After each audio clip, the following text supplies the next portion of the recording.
Okay, calling the joint info briefing, government ops and ways and means. This morning we're here from the Department of Accounting and General Services. So good morning. Good morning, aloha. Aloha. Aloha, Chair Dela Cruz, Vice Chair Morawaki, Chair McKelvey, Vice Chair Gabbard, members of the Committee on Ways and Means. I'd like to start just by wishing everybody a very happy new year. Hope you had a restful holiday season. It's nice to see all of you back here. Just wanted again to say thank you for the opportunity to be here this morning. My name is Keith Regan. I'm the Director and Comptroller for the Department of Accounting and General Services. We do sincerely appreciate the opportunity to be here to review the testimony that we submitted as part of our fiscal year 25 supplemental budget request and answer any questions that the committee might have on the information that's been submitted in the various tables. Chair, with your permission, I'd like to just briefly introduce some of our DAGS team that's here. Would that be okay? Thank you. First and foremost, I want to introduce my Deputy Comptroller, Mioling Silliman. She's sitting here to my left. She's an incredible asset for the department. She has been working at DAGS for a number of years prior to being the Deputy Comptroller, brings a wealth of information about the way that the actual organization functions and operates. And so she's been an incredible asset. And I call her my right hand, but she's really my right and left hand. So just very fortunate to have her on our team. I'll just go by program. And so as I mentioned the programs, if they could please stand so that we can just see who you are. From our accounting division, we have Accounting Administrator Lydia Nash.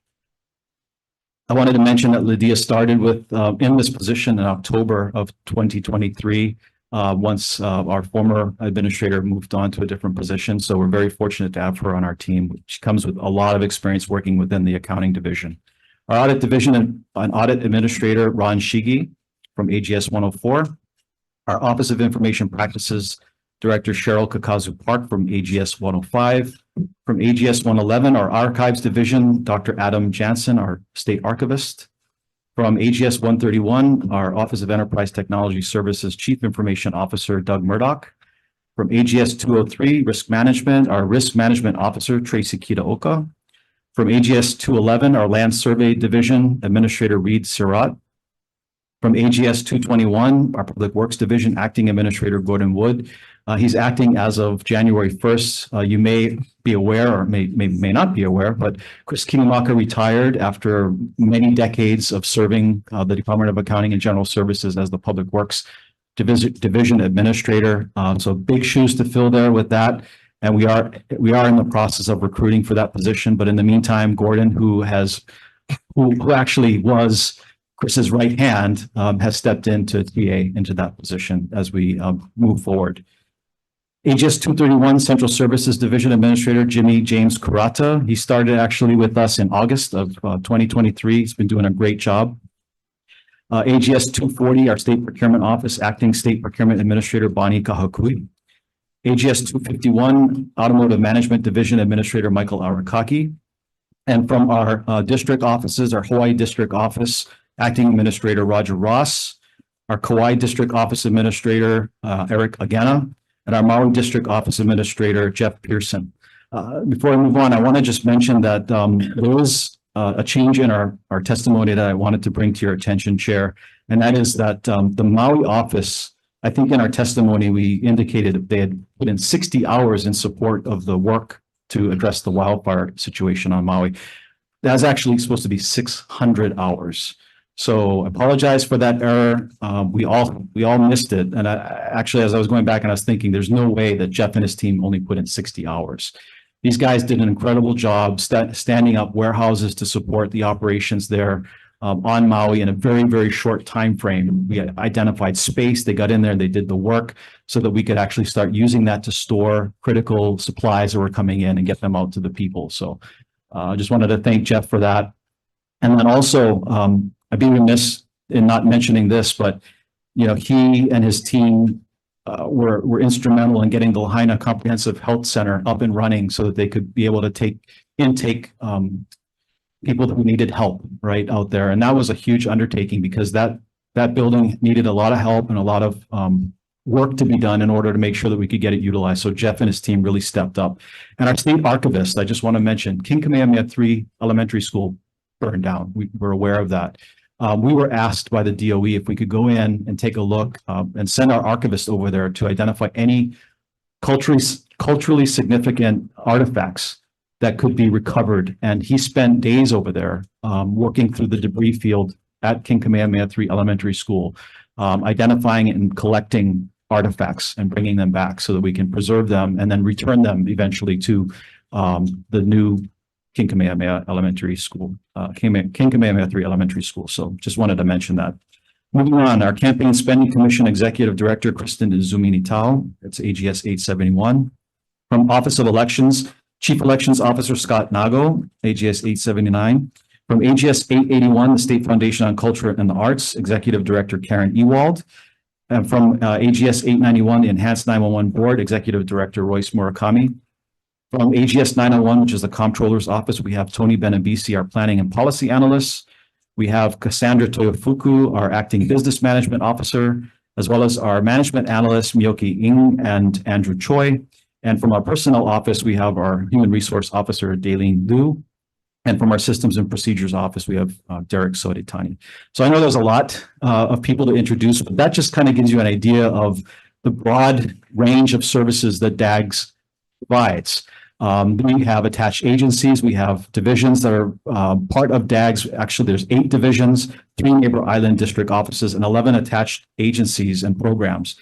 As I mentioned in the introduction of our team, the responsibilities are assigned to us are extremely diverse. And it's just incredible that our team is able to work hard to do things like making sure that our accounting system is, that its integrity and functionality is maintained, that we're repairing, hundreds of buildings that are assigned to us on a day-by-day basis, that we're tasked with preserving and protecting critically important documents so that future generations can have access to the history and culture of our state, and that we're out there planning, designing, and constructing new facilities that all of you have been extremely supportive in funding. All of these responsibilities are important for us, and we take them very seriously, and we're very passionate about the jobs that we do. I also wanted to just mention that modernization of many of our systems is a critically important component of DAGS.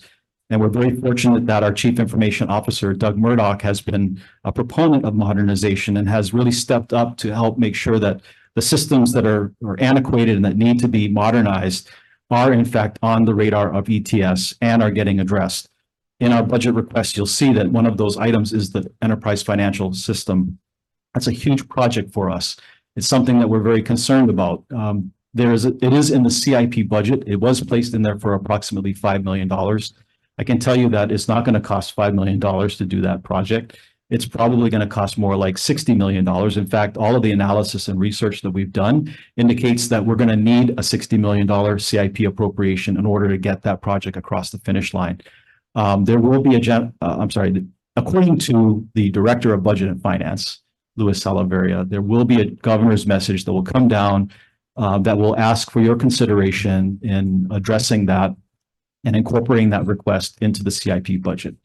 Included in that will be all of the supporting documentation to let you see how we got to that number and all that research. In addition to that, Chair, I just want to mention before we get into the tables very briefly, is that we continue to work on our deferred maintenance issues throughout the state. I want to thank you very much for the $100 million that you provided in the current fiscal year and the $15 million that's in our budget for fiscal year 25. We've got a long list, as you know, of deferred maintenance projects, but Jimmy Kurata and his team have just been doing a bang-up job. They are really moving forward at incredible speeds to get through that list that we have. They're using the different tools that we've talked about in the past, the job order contracting tools, the preferred small contractor tools, to make sure that we can get these projects moving fast and we can get them done. So I just wanted to mention the great work that they're doing over there. In terms of one other big ticket item that I want to talk about, because I know we want to get into the tables and I know you've got a lot of questions, is our Hawaii district office. We recognize as chair, when we were up there in Kona, I think that was on the 9th, where we had an opportunity to address WAM and to share some of our thoughts about repair and maintenance, especially in Hawaii Island, solutions to be able to address that. And what you see in our budget requests for the Hawaii district office is to create a second office on Hawaii Island. That second office will allow us to properly address the huge undertaking that has been given to us and responsibilities that have been given to us for Hawaii Island. You know, it takes 1.5 to 2 hours to go from Hilo to Kona, right? And if you can imagine right now, there's one district office administrator that's responsible for the entire island. There's 83 facilities that this person is tasked with, and it's almost impossible for one individual to be able to really fully grasp what needs to be done and to balance their ability to manage, right? To effectively manage. And so we're asking for your consideration in creating the second office. There are a number of positions that we've asked for that will allow us to accomplish this. To put it in perspective, the Department of Education on Hawaii Island has 3 complex area superintendents. A complex area superintendent is essentially the same as our district office administrator. They have 3 of them for Hawaii Island. We have 1. So we're asking for your consideration to make this big change, and we really believe this is going to help us bring better management and oversight to our operations on Hawaii Island. Once we get through that, once we get through Hawaii Island and we solve the issues of R&M there, we're going to start looking at Maui as well, because we believe Maui has a very similar issue, or Maui County, I should say, has a very similar issue in terms of geography. And it is a challenge for one administrator in that particular seat to manage the entire thing. And so, but we'll come back to the committee down the road. We really want to solve Hawaii Island first. We see that as a major issue for us. And then, Chair, as I mentioned, FAMUS is one of the biggest issues for us in getting that system upgraded. Last but not least, vacancies have been a challenge for the department. We talked about that last time we were here about 12 months ago, and what our plans are. We've been working actively to try to get the word out about DAGs, to get people excited about coming to work for us. I have been participating in job fairs. Our team has been participating in job fairs as a way to try to engage people that are interested in coming to work for us. What we found is that, and then I just mentioned that also we've reached out to through their School of Engineering to try to get them interested, to get their students interested in a career within DAGs. But the challenge that we face is that we're not competitive with the private industry. That has come up time and time again, that salaries for engineering positions are not competitive. What we've also identified is that the city and county is actually paying more for the same position. So if you had somebody searching for an engineering position and they had to choose between the city and the state, they're going to go to the city and make more money. And so one of the things that we've been working on, in fact, today, our team is meeting with HGEA to talk about pay parity and how we can try to elevate the state engineering program positions to a level that at least meets the city. So we're not competing with the city, right? We can compete on different areas, but that's one thing that we don't want to do. And I do also want to mention that in terms of changes, Chair, you have mentioned yourself about looking at converting these engineering positions into project manager positions. We have already started the ball rolling on that. So we've got 6 engineering 5 positions that we've identified within our budget that we've just had difficulty getting filled. I mean, it's not because we haven't tried. We've tried. If you look at the details on how much work has gone in, some of these positions have 8, 9 lists that they've received. They just can't fill them. So we took your lead and we took your suggestion. We took this committee's suggestion, and we are going to convert 6 of those engineering positions into project manager 2 positions. In terms of cost, it's the same, right? The pay is actually pretty competitive in that industry. You just don't need to have an engineering license. So it really opens the door to be able to attract a different group of people to come and work for the state, because the work is still there, right? The work is still there. Eliminating those positions doesn't eliminate the work, but filling those positions with individuals who can get it done, it does. It helps out tremendously. So that'll be coming forward. I don't think that we're going to need it. We didn't submit a request in our supplemental budget because that's something that we think we can do internally. But next biennium budget, you'll see that in our request. So with that, Chair, I just thank you for the opportunity. I know you've got a lot of questions. I don't want to take up more of your time on that, but I look forward to working very closely with you and the committee as we go forward in the supplemental requests. Mahalo, Chair. Thank you. So why don't we go over table 6? That seems to be easier. There's just 3 pages.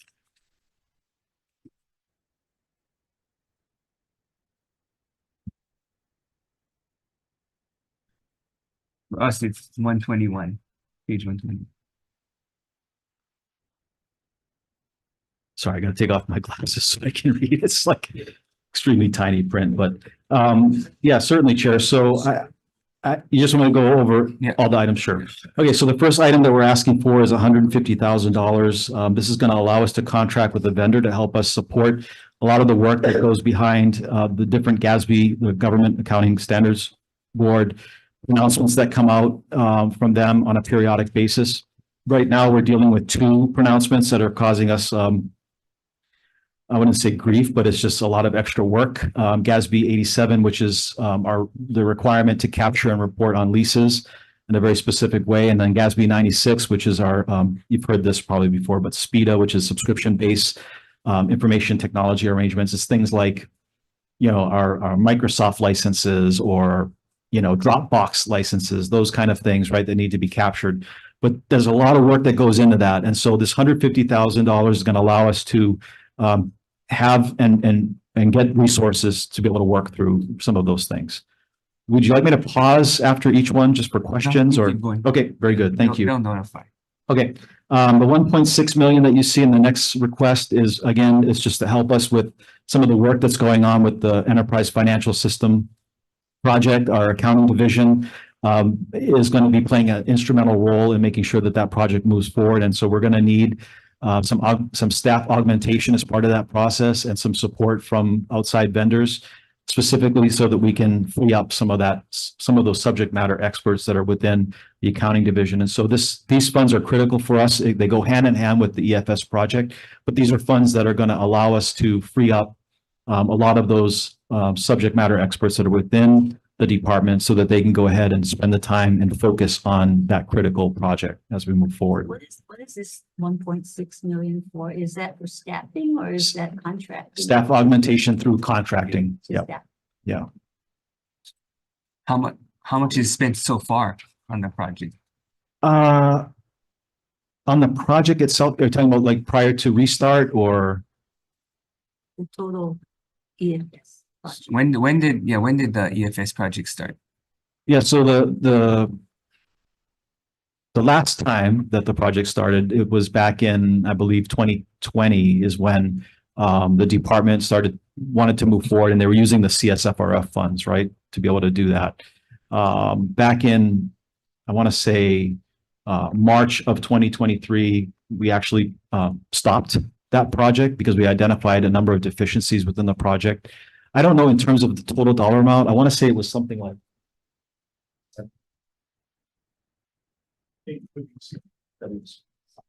Yeah, so it was about $8 million that had been spent prior to the project being stopped of those CSFRF funds. So you're picking it up or starting from scratch? We're starting from scratch, from new, because again, So the $8 million was a wash or lessons learned. We chalk it up to lessons learned. I mean, I will tell you that It's an expensive lesson. it is, and what we've done is we've taken the information that we've gathered from that experience and made the changes necessary to the overall project as we go forward. So things like making sure that we're engaging the departments, the end users. So how much is it going to cost for this round? Yeah, so that's the $60 million request that's going to be coming down to support that. Senator That's Q? CIP.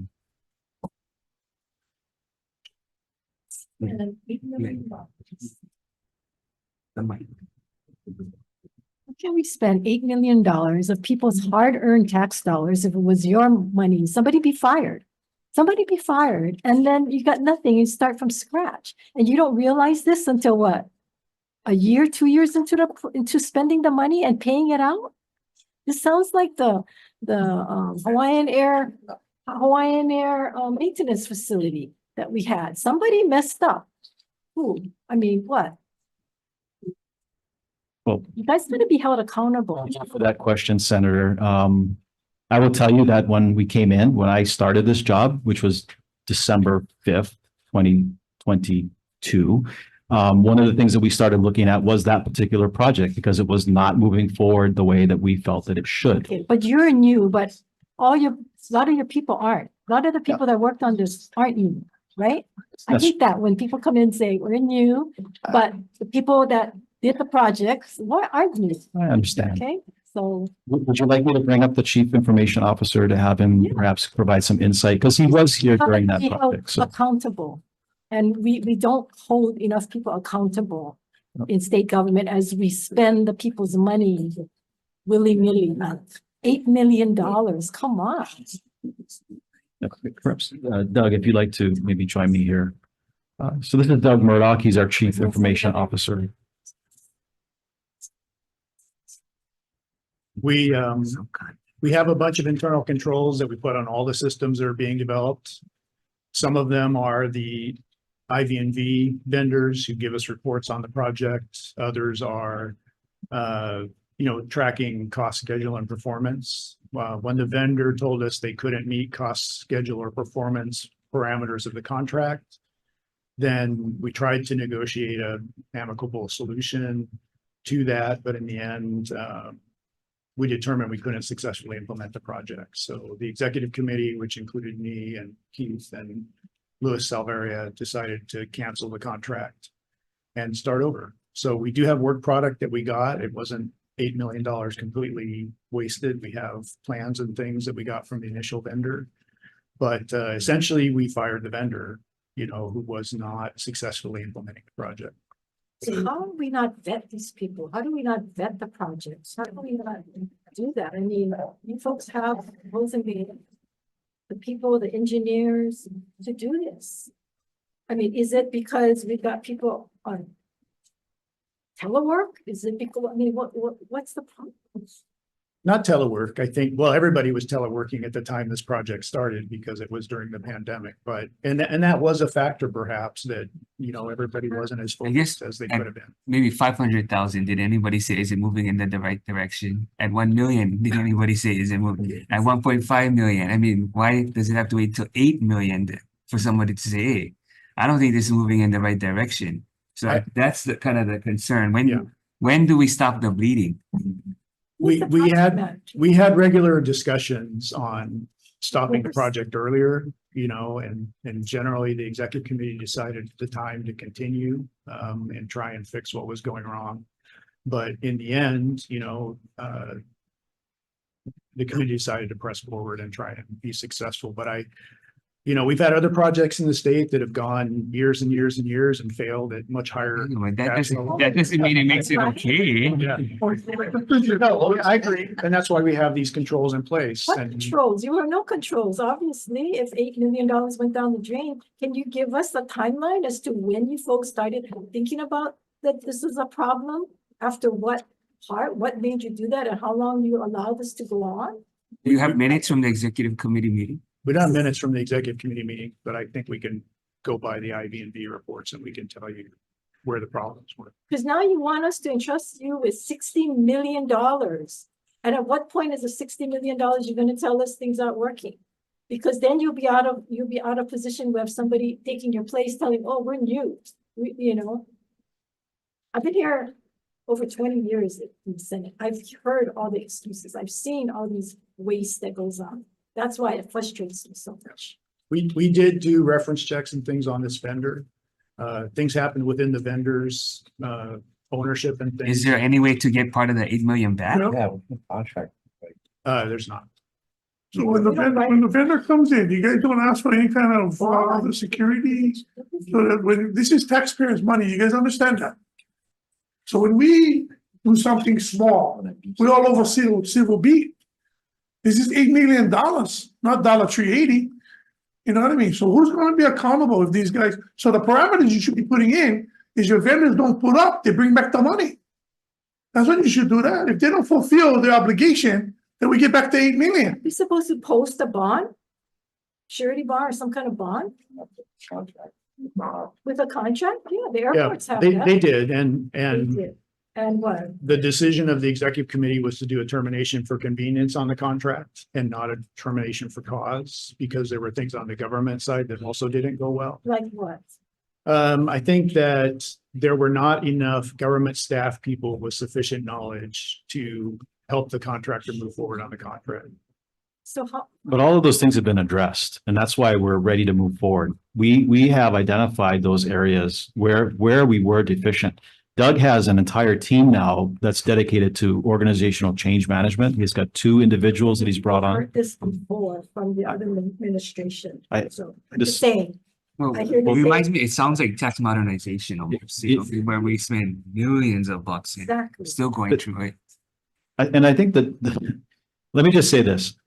This particular project, and I totally understand where you're coming from, Senator. I respect where you're coming from. As soon as we identified that there was no opportunity for us to move forward, we pulled the plug on it because we didn't want to spend any more money. That was a decision that was made. That was made in March. We actually started talking about it in February. What's the total contract? 17? 17 million. Yeah, it was 17 million of the federal monies that we got from ARPA, the CSFRF And funds. after it took you $8 million to then decide you're gonna pull the trigger. It took me 2.5 months to make that decision based on all of the analysis of the prior IV&V reports. That's what we did. As soon as we came So in, when did the executive committee start? well, we started probably meeting like mid-December after I got in. So So did it start at the beginning of the contract or was the contract solely? yes, under so I can't ETS? speak to like what happened like prior to that point in time. No, So- what was But Doug, it from the beginning? That's right. There was an executive committee starting when the project started, even before the contract was signed in probably 2019. And what was the purpose of that? They were the executive decision makers for, how the project should go forward. who's they? Because they didn't trust you by yourself? Well, I'm essentially the IT guy and the project manager, the business makers, the business leaders make decisions, and this is a BNF and DAGS accounting project, not a ETS project. So we work with them, we help them. I'm on the executive committee. Who's the contract with? ETS or It's DEX? an ETS funded contract. And who was the project manager? I think I would be accountable as the project manager. So you're the project manager. Yeah. Wow. I actually have project management staff who work for me. Yeah, so the project manager should be fired. I mean, this is terrible. Well, I don't Somebody got to be accountable. think it was the IT project manager's fault. Well, but if you're the project manager, then you're supposed to manage the project. There are a lot more variables than project management that cause a project to fail. But the project manager is the one that oversees to make sure the project moves on if there's a problem. Otherwise, why have a project manager? You can have a project manager only for the IT small portion. Well, who audits these things? Because don't you have an audit division? We do, but we haven't asked them to go in and audit this particular project. But, I can only speak to, again, kind of where we are today and where we came from the point in time that we started in this Yeah. position. And that was looking at the IV&V reports, which are essentially audits of where we are, right, on a monthly basis with the project and making decisions based on those IV&V reports. And that's the job of the executive committee. And I think we did that as quickly as possible without trying to, without making any snap judgments, if you will, right? Based on what we saw. We want to make sure we made the right choice because a big decision pulling the plug on a project that we've already, to your point earlier, spent $8 million on. In general, the base budget for ETS is higher than any other part of DAX. So I'm not sure if we're getting the productivity that we should be getting with the base budget being that high, and then we're seeing these losses. So when was the last time ETS was audited?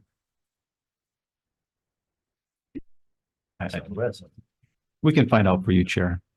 Because how much is your base budget? It's about 54 million. But I will say most of what we do is buy things for other people. So we buy the Office 365 licenses, we pay for the mainframe, we pay for the payroll system and Okay, the but time you- leave system and the HRS system. But you also have 178 people, That's right, 190 actually. 190. Okay, the tables show 178. So how do we embark on this large project with people that you're saying part of it was your fault, the department's fault, because we didn't have people that could support the contract? And your people on telework who probably weren't there to actually watch and see what was going on. So how do we embark on that kind of project without having all the skills, all the technical things there. I mean, you know, if it was your money and your house that you had to expend that kind of money. And then to let the contract go for convenience because you didn't want it to come out that the department is the one that maybe failed. That's what it sounds like is going on here. Okay, well, something has to Real- change. Real quickly, I want to go back to whose decision was it to give up the ghost on the bond like that? And just walk away from $8 million instead of just going after the bond and recovering it. Yep, it was the decision of the executive committee, so Okay, it was. so three of then us. that's what, I guess, so, but $8 million, I guess, I don't know, maybe you can get it from those guys somewhere. Oh, you know, we had a similar thing happen when I was Senate president on the fast. I have to tell the department, you're gonna let go of this contract or we're gonna sue. We ended up getting the money, but they wasn't gonna do it. They weren't gonna do it. So we don't have any recourse similar to that. Not that I know of, no. It should come out of your pay or something. I mean, I'm sorry. We got people out there on. Because that sends a bad message to anybody who wants to do business with the state. They think, hey, you know what? I don't have to produce a product. I'm gonna get paid and I can walk away. Versus if you do business with the state, if you don't deliver your product, there's consequences. And then there's a competency level of the government employees that should have been probably identified very early, right? Exactly. That they didn't have the quote expertise to deal with this thing. That's to the chair's point. I mean, what are all these flags, I guess, you know, when they came out right away, why didn't the department step in right away to correct them? Yeah. Well, maybe subject matter can have an info briefing. Yeah, that's not our committee though. Oh, who said? Oh, Henry. You can give it back. Yeah. I'll do it for a briefing. Do I have an info briefing? Okay. Why don't we go on to the next one? Sure. Okay, so the next one is we're asking for some additional funds to fully fund our Human Resource Assistant 5 position. We did get half-year funding, so we're just asking for us to get that full year funding. The next item is a ceiling increase for our risk management revolving fund. That's a $200 million request. That's so that we can receive the funds that are going to be coming in from any kind of claim monies that the state receives related to the wildfire incident. Just so you're aware, our property policies limits are, well, it's a $1 million deductible, but it's a $200 million policy limit per event. So this was in anticipation of receiving funds to address some of the losses that the state experienced from the Lahaina wildfires. The next item is it deals with the increasing cost of electricity. As we all know, I mean, electricity costs are not going down. The department is asking for support to address the shortfall that we're experiencing in electricity, both just generally within central services and then also specifically in the next item for Hawaii District Office. I think we've come in the past to ask for some additional funds for electrical cost increases. This is just asking for your consideration as we go forward to be able to cover some of those additional costs related to energy. The next item, again, we're just asking for full year funding for a Secretary 2 position within Public Works Division. This is, we're not sure exactly what happened. It was fully funded, and then I think there was some issue with some of the changes that took place when the stadium operations moved over to DBED. And so we're asking for a restoration of, or, you know, fully funding that particular Secretary 2 position within Public Works. Vacancies necessary. We do. Then why don't you take one of those positions? Well, the position exists. We're just asking for the funding to support it. Well, why don't you take one that has funding that is vacant? Because you guys have 835 FTE, right? That includes attached agencies, yes. Yeah. And there's 216 vacancies. Right. I mean, that's an option, but this is what we requested, you know, in our budget. You folks should be doing that because what happens to all these vacancies that have money in it that you folks can't fill? What happens to all those dollars? It gets returned to the general fund. No, it doesn't. we'll spend it in some other ways. No, I think we're pretty constrained on the way that we expend our funds. So Nothing added from salaries, the salaries over and above what's the, I mean, there's a table that addresses that, but it's pretty nominal. but you can get the money from somewhere. So those, That would cover that. You're right. I mean, that's a really good point. But the fact is we're very, I'm very conservative in terms of the way that those monies are spent. So Positions you already have that you have salaries that you can't be doing. it's an option. Good question, Director. Yes. To jump back to the electrical Yep. increase stuff. What is exactly the department's strategic plan to try to address and get a handle on, the electrical costs for state facilities? It seems like every time I turn around, there's increases in requests for, what is it? What is the plan like to try to bring this downward? On your part? Yeah, thank you for that question. I appreciate that, Chair. The issue really is how do you reduce usage, right? Or divert it to some sort of renewable energy as an option. And so when you look at our facilities that are completely under DAG's control, many of them have PV systems that have been installed on them. I can take you to the Maui district office on the rooftop there. You can see it for yourself. The problem is we just don't have enough real estate, if you will, to be able to have large enough systems on our facilities to be able to offset some of those costs. Unless you could wheel them So- around though. Yeah, wheeling would allow us to do something like that. You're But right. the whole point being is that a strategic plan on your half to say, okay, this is how we plan to address for whatever means necessary. So there's metrics to try to bring this down. So I know, I appreciate that. And in the past, we've used organizations like Amoresco to go through our facilities and identify any low-hanging fruit that we could possibly make some changes and adjustments. As an example, moving from fluorescence to LED lighting and those kind of things, so right? if there was a bill that allowed the state to do wheeling, DAGs would be in support. We would be. I would be. I think that's an excellent opportunity for the state so that we can utilize some of our lands, be able to generate energy, and then take advantage of that generation, right, going forward. thanks, Chair.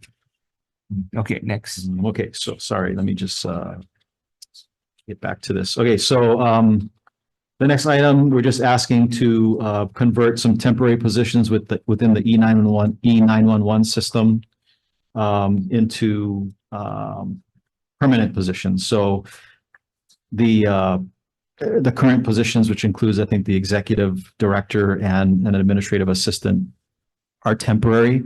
But these, as you are aware, the funding for this operation is generated out of revenues that are paid through a line item charge, right, on your cellular telephone bill. And so they have significant funds to be able to support enhancing 911. And what they're asking for is, can we please make these positions permanent? Because it's hard to get somebody willing to take on like an administrative services assistant. Yeah. So just a question on the E911, since you do have a Yeah. large amount of funding there, a special fund. Yeah. And when I look at the telecommunication radio site leases, and they do use the what do you call it? The interoperability network. Mhm. I'm just wondering how much of those funds can be shared in terms of the costs. Yeah, E911 is an attached agency. So, Vice Chair, if you don't mind, I would love to bring up the executive director to be able to talk about it if he's able to. Because So we're looking at shared yeah. costs. yeah. Yeah. Would that be acceptable? Okay. So Royce, if you could come forward.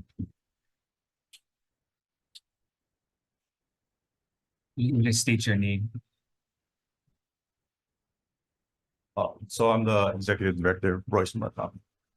So, thank you, Royce. I know that you folks keep on getting all the funds from the cell phones charges. So how are you using the funds? I know you work with the counties, but there's a large pool of monies that can be used to upgrade some of these statewide facilities, the interoperability. And how have you been working with DAGs or with OETS to share some of the costs so that we do have a good system, especially during disasters, but also during your work in terms of first responders? So in the HRS, the funds can only be specifically used for the processing of a 911 call. And right now, what we're moving forward to is next generation 911. That's gonna be the new 911 system that we're gonna have. Basically, in short, it gives us the capability or the dispatchers to have the callers send photos or videos to the dispatcher. So But how does the network work? Who pays for the network? Isn't that you're using some of the state network? So I believe Hawaiian Telephone has their own tariff, and that's for wireline, and that charge is used to maintain the system. So what is your annual revenues from the cell phone, the charges from the, Last year we did 11 so, million a month, sometimes. so 11 million a year? Yeah, sometimes a little less. It's between about 900 to a million. And what are most of your expenses on? Do you use all that 11 million a year? What is it used for? Mainly just for maintenance of the current system. There's monthly charges that all of the PSAPs use the funding for, also training. And about how much is that a year? That is the majority of the budget. Like about how much? Last year we spent about 9 million. For training and, That includes training, yeah, for communications, payments from Hawaiian Telecom, and just maintenance of the system. How much is left in the fund? What's the overall balance in the fund? Currently, I think it's about 40 million, but unencumbered, I believe, we're at about 27, I think, roughly. So 27 million, and it's growing because you're obviously getting in more than you're paying out. So how much are you allowed to keep with the people's fees? Well, it's 66 cents per call. Right, but if you're overcharging them because you have 27 million that is built up in the fund, shouldn't that money go back to the ratepayers? Well, we're working towards next generation 911, and that in itself is a big cost. Which is how much? Last year we came in and we increased the ceiling by 2 million. We're in the beginning stages of it this year. I know that Maui County is going to be upgrading their call processing equipment at the beginning of this year. Can we send in, can you prepare a sheet for us to show us how much you're collecting, how much money you built up, what's the projected cost? Because if you're overcharging fees and you just accumulating, you're not supposed to be doing that. You gotta be charging fees that is cost that it's gonna take to run the system, right? So at what point do you build up? I can see there's a big project coming, but at what point do you just keep accumulating people's monies? Well, I believe the surcharge has been at 66 cents since it was created. Yeah, but doesn't that make you look at the 66 cents and see whether or not it's overcharging, that it needs to be adjusted? You just keep charging it because it's what was passed back when we thought we might need that amount of money?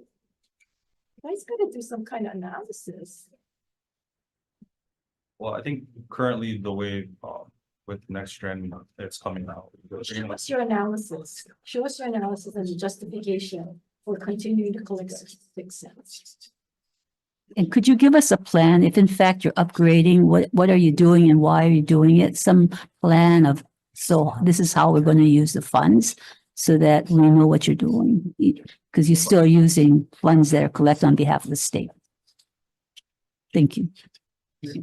So I can end this unnamed. Is it justified to keep it at that amount? I'll have to come back to you on that. I know other states, depending on population and the amount of calls received during the year, some states are well above $1, but depends on the size and population. So, But you normally only spend like half. yeah, so I think it does need to be reevaluated. If it needs to be less or Yeah. it needs to be more, because No, I want Not just. Not more, we're in hyperinflation, people Spending. notice. You're spending less than you bring in. But why wouldn't you use some of the cash balance for infrastructure costs? That I'll come back with you. for answers. I believe there's a limitation because of the HRS of how those funds can be expended. So you could improve the system statewide. And that's what we're working towards now with next generation, which many of the states and the US is implementing now. So, yeah, we either Like, have but to you're- invest or we have to, we have to figure out how to justify the cost of the fee. The current fee. Have you looked at the statewide? Because I know that the way you operate, each county comes in and, you know, they say they're going to use so much for whatever they need. But have you looked at it statewide with a statewide plan of what do we need to set up our 911 or E911 system so that it really does work, not only for first responders in regular time, but during disasters, and it operates. So that's the interoperability. Looking at the infrastructure that we have one system or one state. Can you look at that with your board on how you can look at a statewide plan? Of course. It And has to have everybody be able to use it in the crisis. So in the Lahaina case, broadband was gone. So there's no Well, saying, you know, but We could have had cows if hyenas allowed to step in, that's another. no, I mean, they have, you know, money. there's, I think there's a nexus to what your mission is and some of the problems that we have to solve statewide with remote areas not being able to connect in a time of an emergency or disaster. So and then you have the cash balance. I'm not sure how you guys are approaching making the proper investments to avoid that particular situation happening again. And you might want to look at your law again to see that if in fact you feel restricted by doing something that would be beneficial to the state, you might want to look at your mission Or we can statement as look well. at it and then just draft the bill. Yeah, And we then could they can. I think Expand that's your kind of what's gonna have to happen. use of the That's funds definitely- All The that, fee's got to be related to. Yeah. what Yeah. it is. Yeah, for the yeah, interconnect. there has to be the nexus. So, but But how do we get you folks to be proactive in looking at these things and not wait till we put you on the spot? So Keith, does that fall under your supervision as far as, they're What's- attached. Or yeah, they're attached, but do you? I have no managerial oversight over. Are you on the board? Yeah, Lisa? no, I'm not. No, I'm not. So then we have to rely upon you guys to be proactive and analyze these things and not just sit there and collect the money. I can bring it forward to the board. Who's the board chair? He is the chief of Hawai'i. What's his name? Elliot Kalanke. And then you have 9 members Total is 13 members. of 13. It's all the telecommunicators, so like Verizon, T-Mobile, AT&T, Hawaiian Telecom, and then also all the police departments, Hawaii, Kauai, Maui, Molokai, and then Florida. But nobody looking at it from I guess a state Statewide. infrastructure accessibility. They're looking at it from, I guess, the police department point of view or their own. county. And the private sector, they don't want any competition from the state. So why would they try to have the state invest in some of these things that might reduce their profit? So I'm not sure if we should be looking at the makeup of the board. Anyway, something that we can consider. Is Haima on the board? No, That would probably seem to be a necessary element in any statewide. There's more connection, more connection. There's no alignment. Okay. Okay, why don't we proceed? Okay, thank you. Appreciate that. Thanks, Royce. Okay, so next up, we've got this is the Hawaii District Office request that we have in front of you. It is moving positions out of East Hawaii into West Hawaii, as well as we're asking for 9 positions to be able to support that particular operation. the net cost to the state, I think, is somewhere about 400,000 is what we've estimated based on what we've submitted. So, You have on the Big Island now? Just one? I'm sorry, How many people do you have on the Big Island now? Dag staff, Total, yeah. total staff. Sorry, it's 64. We've got 64 total positions. How many of those are vacant? I want to say there's like we just spoke about that this morning. 17, I think, are vacant right now for Hawaii Island. So why can't So- you convert positions? And how many of these people that? We need those positions. A lot of them are trades positions and we're having difficulty fill the trade positions. That's another area where I would love to have They've conversation. been vacant. Um, And then how many of the people that are there are telework? none. None. No, our district offices are not teleworking. They're all working in office. Or out in the field, But it but sounds like, But you have a bunch of teleworks. Yes. that's Public Works Division. That's Chair. no, the people on, the employees on the Big Island. Yep. Mainly in Hilo. There's some in East Hawaii, like in Hilo. There's a very small staff that's in I want to say like Ka'u, like those. Do you guys have a reorg chart then? On how this would look? Yeah, we have, that's going to be necessary, right? The reorganization is going to be required as part of this process. And we actually do have what it would look like from a structural standpoint. So some of the 64 people based in Hilo. Yep. Would have to be transferred to Kona. Some of them are in areas or districts where it makes sense for them to be attached, right? So they're closer to Kona than they are to Hilo, essentially, right? And then some of them are closer to Hilo than they are to Kona. And there's So, already current office space Yep. for them. some of them are operating out of some school sites that are out there in those locations. Okay, so we just went to the Big Island. We went to Kona. Yep. And the old hospital building still vacant, huh? Mhm. Because we went to the new hospital, but across the street is the old.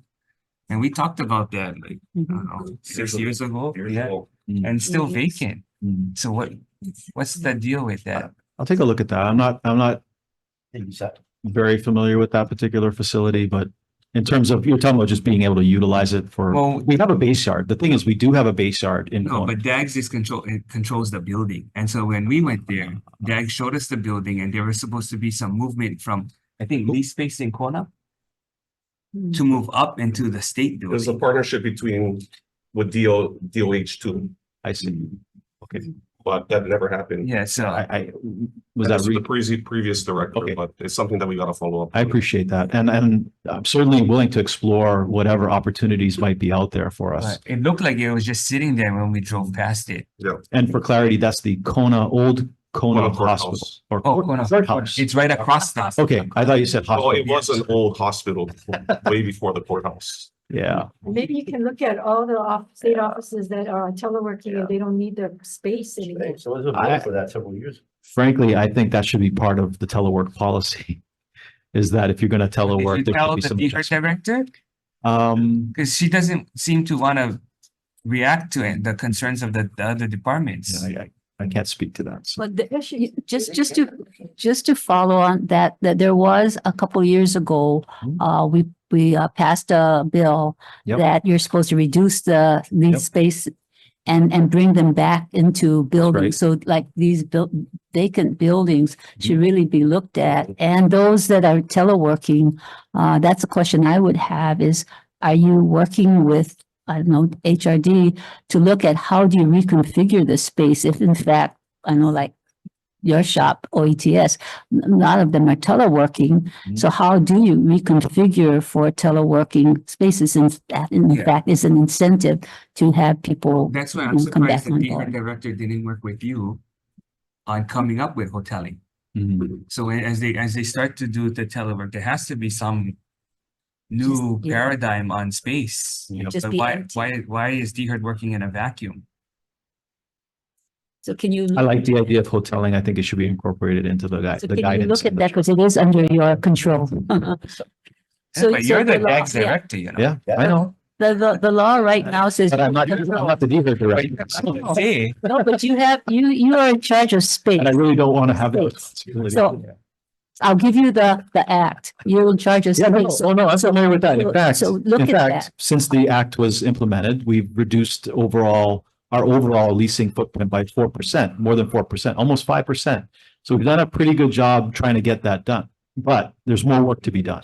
Clearly, there's more work to And be done. looking at your buildings and how you reconfigure. No, that- absolutely. that's The work how is you not do done, that. right? It's still not, needs information from the other departments and DHHL as Yeah. to who's Teleworking. teleworking, what their arrangements may be so that they can Yeah. come up with a more consistent Mhm. hoteling. and the other area where it helps us share is with parking, right? Parking is a big issue for us. So if we know that employees are going to be there 2 days a week or 3 days a week or whatever the arrangement is, our automotive management division can work towards, Right. overbooking those spaces. Office of Energy has 5 days a week. And they have a whole floor at the Capitol, Yeah, that, Tower. hour. Oh, okay. the State Tower, a whole floor. So you do have the authority to go in and look. We do. We do. We do. Yeah. In fact, thanks to you folks, you provided some additional positions for our leasing branch. And I'm just happy to share with you that we've got those positions created and that the reorganization is almost complete. I believe we're just waiting for input from the union on that at this point.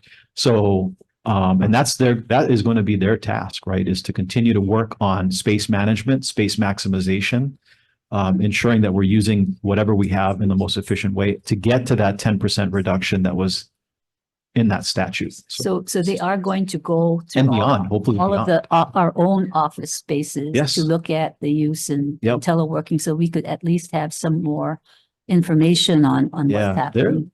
Our planning folks are pretty excited Are you about gonna it. give us a report soon? We did. We just actually submitted a report to you folks as required by statute. So that includes a lot of that information The about teleworking. the work that we've been, I should say about the work we've been doing to meet that 10% reduction goal, right? But I will definitely engage Director Hashimoto about what we're talking Thank about you. here, so that we can incorporate hoteling into that guidance. Mhm, mhm. And the other thing I'll just mention, I really wish it was more than just guidance. I wish that those were policies and procedures that we could just all follow. Well, every director seems to have their own interpretation. I mean, Yeah. the director of the defense says, "Oh, it's clear." The other two said, "Oh, it's so broad." Yeah. So I'm not sure what. So we would be supportive of that. Seems like you guys obviously talk to one another, though. Yeah, we do. And we have a bill coming out, so maybe you can come and support the bill. Yeah.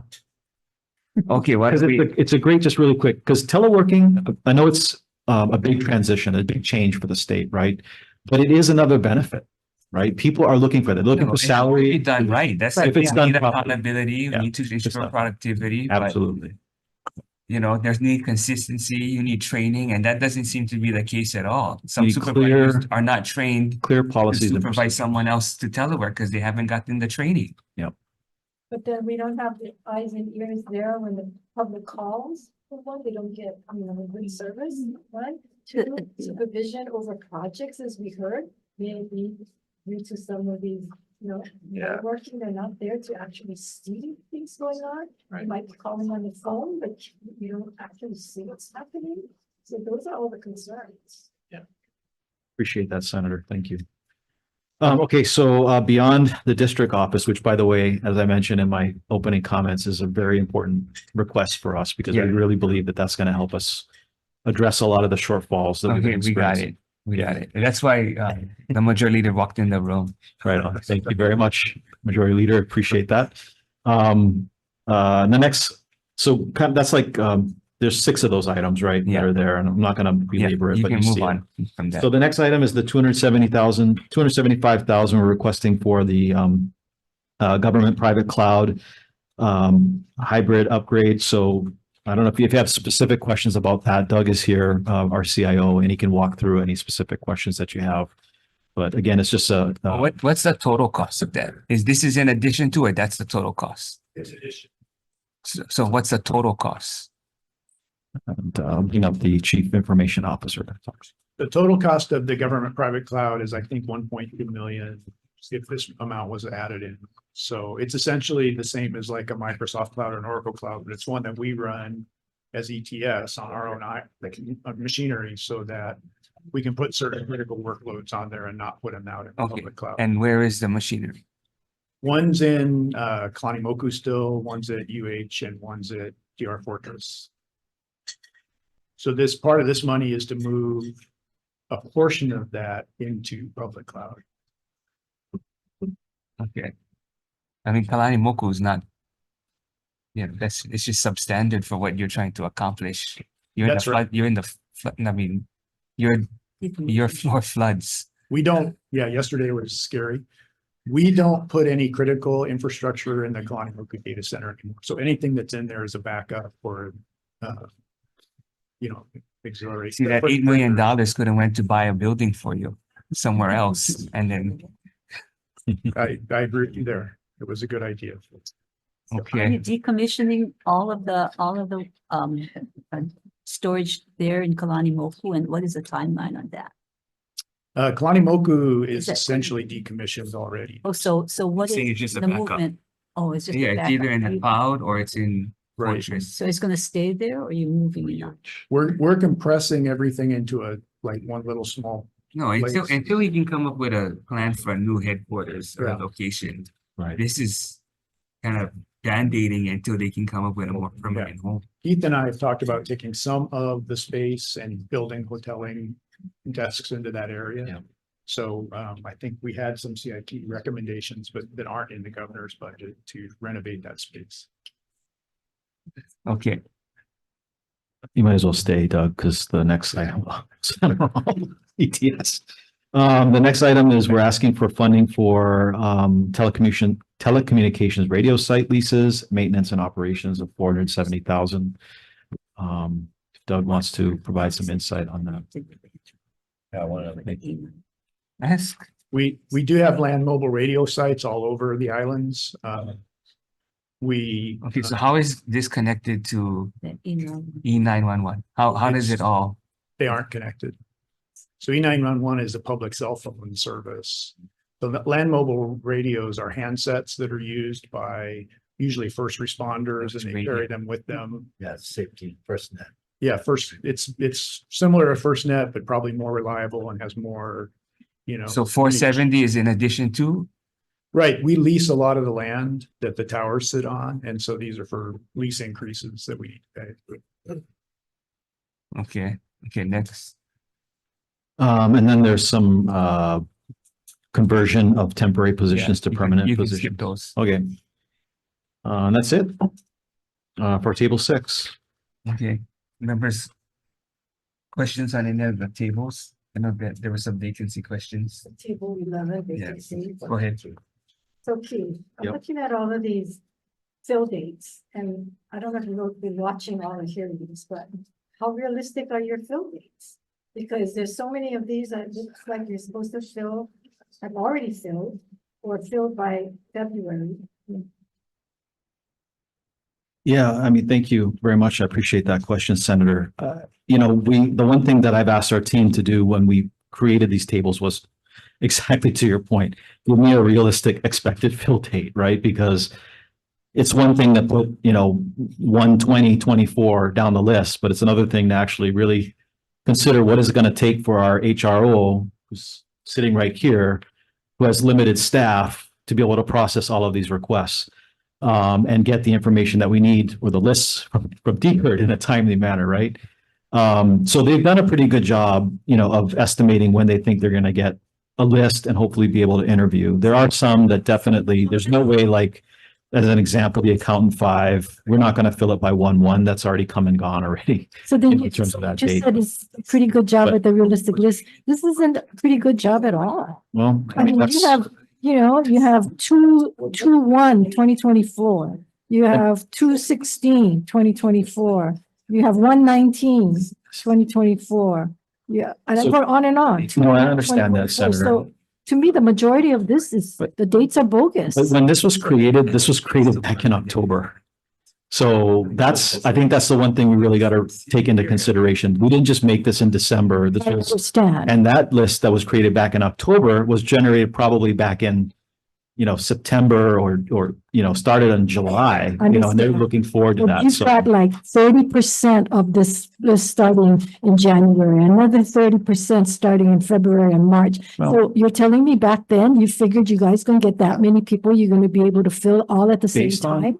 I mean, that's based on what they've been looking at, in terms of how long it takes to get a list when we request it. Keith, this issue has been going on for years. I understand. Every year I bring this up because you folks put the fill date so we don't cut the position. That's what you do it for, that it's in recruitment, so we don't cut the vacant positions. Well, So that's the concern. And then if you look on the last page, where you have your priority, 183 and 184, and you have, it's been vacant for 3 years, this one, you're gonna fill by 1/2/2024. Did you fill it already?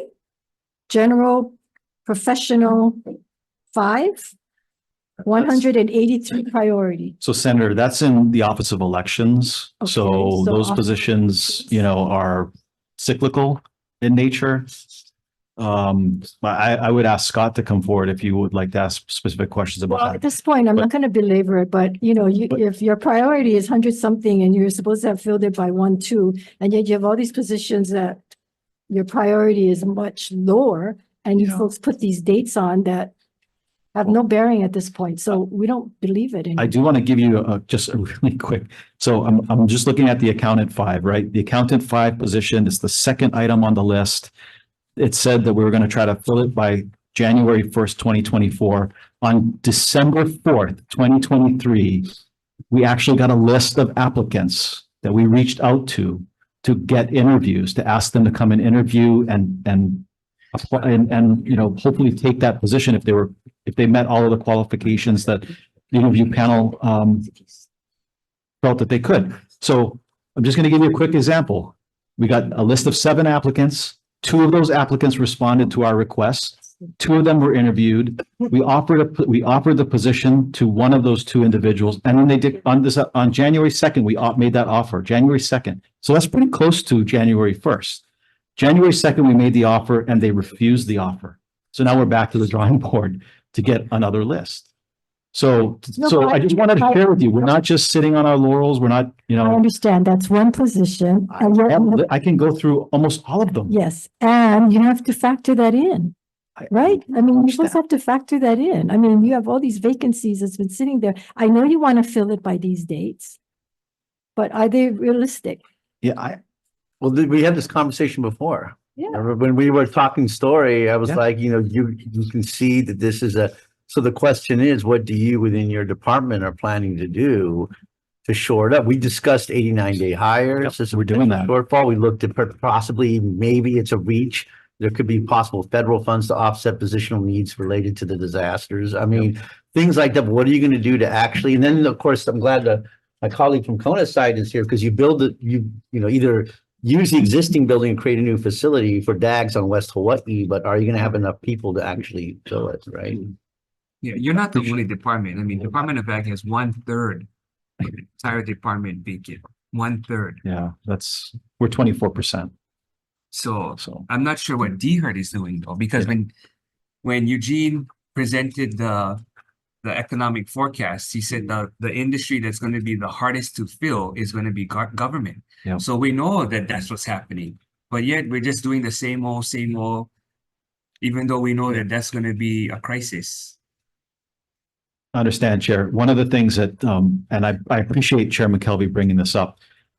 And we've talked about 89-day hires in the past, right? And there's a law that specifically restricts how we can utilize those 89-day hires. I will tell you that 89-day hires, they're a godsend for us. Thank God we've got people that are willing to come back and fill some of these positions under 89-day So hires. maybe when you guys go back, the cabinet meeting or whatever, have DHRD develop a statewide plan on how we're going to somehow transition to deal with the needs of the future, because government is not as attractive, especially for young people. Yeah, understood. So I'm not sure what it is. If it's instead of Instead of you waiting 6 months to be able to transfer from one department to another, because it seems like they want to be mobile, maybe it's 3 months. I mean, I'm not sure. Yeah. I mean, we're trying to help by doing the Hele program, right? We added internship. And we've used that, by the way. We've got some of those individuals working. So that was one attempt that the legislature tried to say, okay, how do we fill it? Mhm. DHER should be looking at getting rid of the bachelor's requirement on many positions Mhm. and doing CTE certificate or AA so we can get people in the pipe a lot faster. But we're not seeing the sense of urgency from DHER and the departments putting pressure on DHER. So I know, because you're the one who has to ultimately implement what's in your shop, You're right, Chair. Yeah. but you still need DHER to help. I agree. And having more tools is better than not having enough. And so to your point, I really feel like there are opportunities in front of us, like the whole IVA process, right? The internal vacancy process. Why is that? Why can't that be, almost instantaneous? Yeah. If you have a position that is ready to be filled, why do we have Oh, to yeah. go through this extensive No, process? And so in previous So- years, we've asked which department has wiki and why aren't you using We're it? using Wiki, by the way. And Wiki. so, but for the entire department, For our engineers, because that's the only one that we've been up. and that's where I think DHER should be maybe expanding wiki for many other positions so that we can help the departments fill it. We're trying to use whatever tools we have that are available to us. And just getting back to the 89-day hire, because it's limited in statute in terms of how many times we can re-up a position, that is a big factor for us. Because like, just as a quick example, like accounting, there is, in terms of the flow of new accounts, that's a very limited field. There's not a lot of people that want to become accountants these days. You've talked to any of the agencies out there, they'll tell you the same Even thing. accountants in the state, Yeah, just generally, government. private sector, public sector, right? Okay. It's a hard field. There's just not a lot of people interested in becoming accountants. So what we're relying on are these people that retire, right? But they have all this institutional knowledge. They're great resources for But us. we have a workforce development, we have Department of Labor, Totally understand. we have community college, and maybe it's not going to be accounting at the beginning, maybe it's bookkeeping, and we just Yeah. get them in the pipeline. Agreed. But Keith, And then bookkeeping. the AG has done 89-day hire for 6 years Hmm. or more.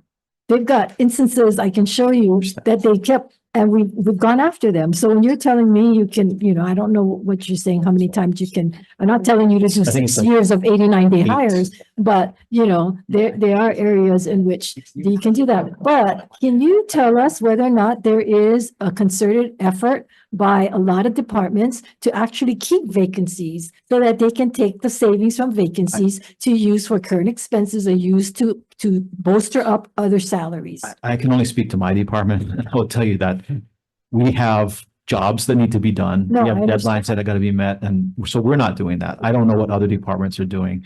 We are actively trying to get these things filled because the work never ends for us. I mean, Okay, it's so just, would it make sense to decentralize DHER? would it make sense? Bring it And down. just go I back think- to when before Yeah. Senator Milwaukee was in charge of DHER, then it was Office of Yeah, Personnel. I haven't, And then instead of I- having every department having their own HR. I don't know how to answer that question. All I can tell you is that something needs to be done with the process. And if it's that, then so be it. But if it's giving Brenna, the flexibility or the tools to remove the barriers, whatever those barriers might be, because it must be something. There must be some statutory barrier that's preventing DHER from expediting some of this stuff, right? What's that? That's what I just, Why don't you, to his point, why don't you just do your own HR? if we decentralize DHER. And you're the president. Congratulations. Send us Congratulations, Aileen. Please don't leave. Great hearing. I'm happy. Look, whatever tools you can give me to make that process faster, I'm going to accept them and I will try to make them work. But the administration can submit bills to us on how to make things understand. more efficient. So you folks are not coming to us with these recommendations. Yes, But you can have Senator, I appreciate that, recommendations. but I have a funny feeling when he's. Okay, sounds like someone's gonna introduce something anyway. yeah, but we do appreciate the support. I mean, it's very important for us. So the other thing that I'll just mention, because we talked about those federal positions, or you had mentioned it, I think just now, was that having the flexibility to have The ability to have exempt positions within DAGs, I think is a really important piece of that puzzle. That statutory language only exists within ETS. So only ETS can have exempt positions. So if we wanted to do something creative in Public Works Division, as an example, something that is going to allow us to address the wildfire issue, the rebuilding efforts that are going to be taking place going forward, we're going to need that flexibility in DAGs enabling statute. And so having that language, not only in ETS, but just in DAGs generally, is going to allow us to do That's these. going to be part of the admin package. It didn't make it in time for that, so I apologize, but I have been asking for Something some, better. yes. Yeah, so it's coming. Thank you. I appreciate this. Okay, the table 23. 42 of the 178 trips did not file a report.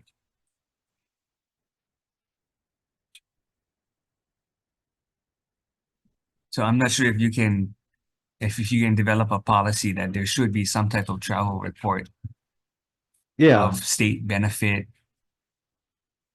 I think like if you look at some of these as an example, we've got some of the ETS guys that are going back and forth to the neighbor islands to go and work on some of the towers, right? So you see some of that work, you see the wildfire response stuff, right? But I'm just saying, just come up with a consistent template. Yeah, That's all. definitely. I mean, doesn't, That's what we did. and it may be, yeah, because the Senate has one. I mean, we all have the same form that we all have to fill out when we travel. Well, one of them's a CIA summit, CIO summit, like a leadership summit. That's right. not just going back and forth to a cell. Well, like a Value Point Leads conference that doesn't have a report. Right. Yeah, I mean, definitely we can work on that. I would love to, I think there should be some standardization on that too, right? Across departments so that when you get our reports, whether it's DHERD or DAGs or DLE or whoever it is, right? It all looks the same, right? In terms of It's the, consistent. yeah. So that would be helpful. Okay, so you already addressed your thoughts on telework, right? Yeah. That's for us, table 22. And do you have a consistent reporting mechanism for that too? Yeah, so, anyone that's authorized for telework is required, the administrator who is responsible for those individuals is required to manage those individuals and their work product. So that is part of the process. And you see who reviews the report? Administrators are looking at that. I have like a billion other things going on. So we rely on if the administrator wants to take advantage of and utilize teleworking, they have to go through an extensive process it's an application process essentially that, uses guidance from DHERD. So you guys developed your own application process. We've taken the DHERD guidance and internally adopted certain aspects of that. So how are you measuring performance? Because I think that's kind of the key in terms of teleworking is what are your performance measures so that we know that's the delivery. For us, it's about work product. So Meeting deadlines, meeting assignments, are they in fact doing, whether you're sitting at a desk in a cubicle or sitting in a workstation at home, if you get a work assignment, because a lot of the folks that are on telework within, like, as an example, Public Works, they have specific assignments, right, that they need to accomplish. They have deadlines that they need to meet. They have work product that they need to deliver to their administrators. If they're not doing it, they're not going to telework anymore. Right? They're going to be pulled back in. And so it is really incumbent upon the administrator to hold their feet to the fire and just make sure that they're doing the work.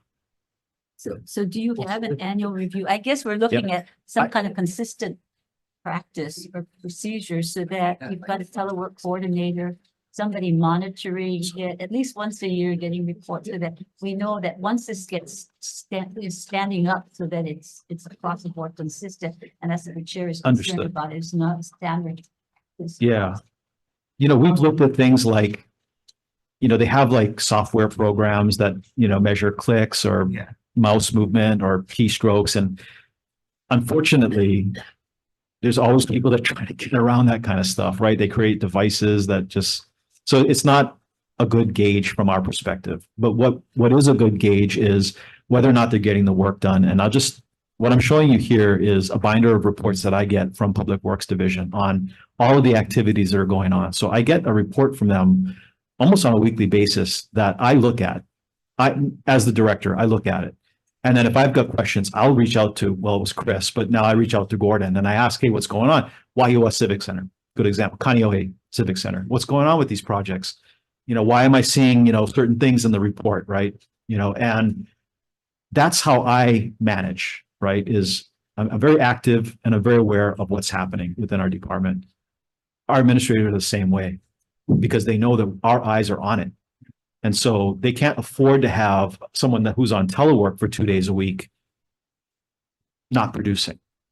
It's going to very quickly become evident. And so we rely a lot on those administrators. And if they're on the line, their work product is on the line with me. So what happens when someone doesn't perform? What is the process? The process is that they no longer telework. So they're just pulled back in. That's right. And some of it is situational too, right? So not all of it is just guaranteed 2 days a week, or 3 days a week, whatever it is. Some of it is just based on, situation, based on workload, based on whatever it is, right? But the maximum number of telework days are included in that agreement as well. And it is a benefit. People are asking, when they're applying for jobs, do you allow for telework? Do you have flexibility? And that to me sends a signal that, yeah, salaries, parking are big issues, but even having that ability to telework is something that it's a struggle, I understand, but it's something that we need to, really embrace going forward. So you see for like things like the accountings, right? Telework. Yeah, I mean, Well, what about, one of the ideas to try to address this is, positional sharing, provision resources. Yep. Is that something, the telework for these kinds of things, they can administer accounting to many different things. Is that an idea you guys have been looking at? Yeah, I think that's a great idea. I will tell you right now, given the existing system that we have, Famous, that's the limitation, right? Once we modernize that enterprise financial or that financial management system, it's going to open the door to do exactly like what When's you're that talking gonna happen? about. Well, that's the $60 million request, right? That we talked about earlier. So Okay, thanks. So that's going to be in the governor's message though. it will be, yeah. You're talking about the $60 million. Yeah. That's my understanding, from Lewis. Okay, is so that- being that there's a ceiling. Yep. Does the governor's message also come up with things that they want to cut so that they can make room for the 60, or are they just asking for the 60? All I know is that when I asked Lewis about this, is that he said that a GM would be coming forward. So I don't have the details on that. I'm sorry, Chair. I would hope that they're going to include that as part of the GM, but Okay. And they're looking at it, adding it to the CIP budget or in correct. cash? CIP budget, yes. Well, hopefully they come up with some, because there's a ceiling. Right, I understand that, Chair. On table 21. Oh.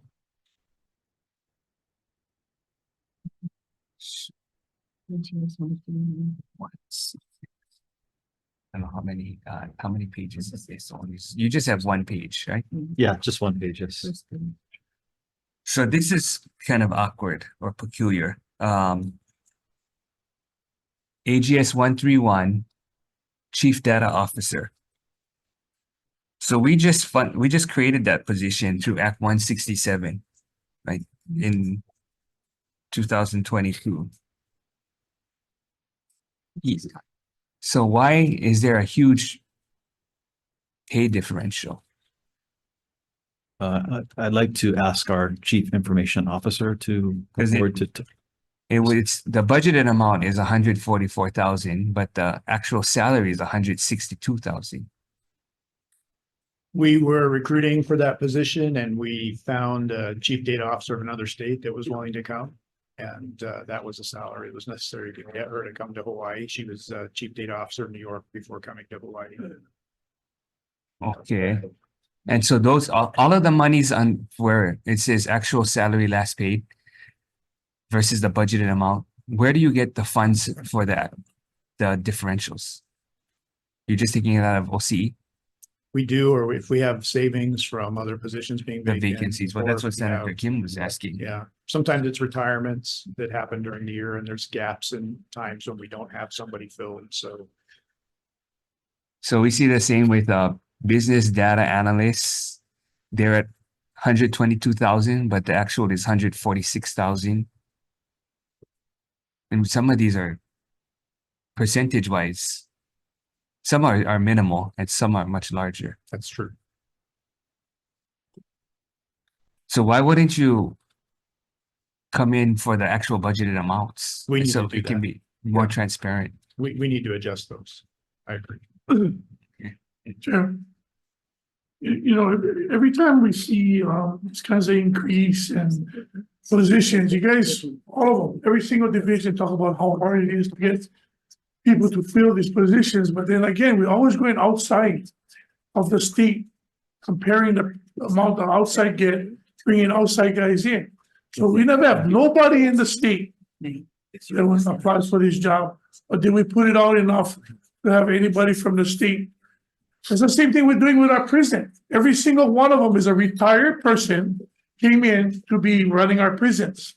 We're having people who come into our state to take our money and go back where they came from.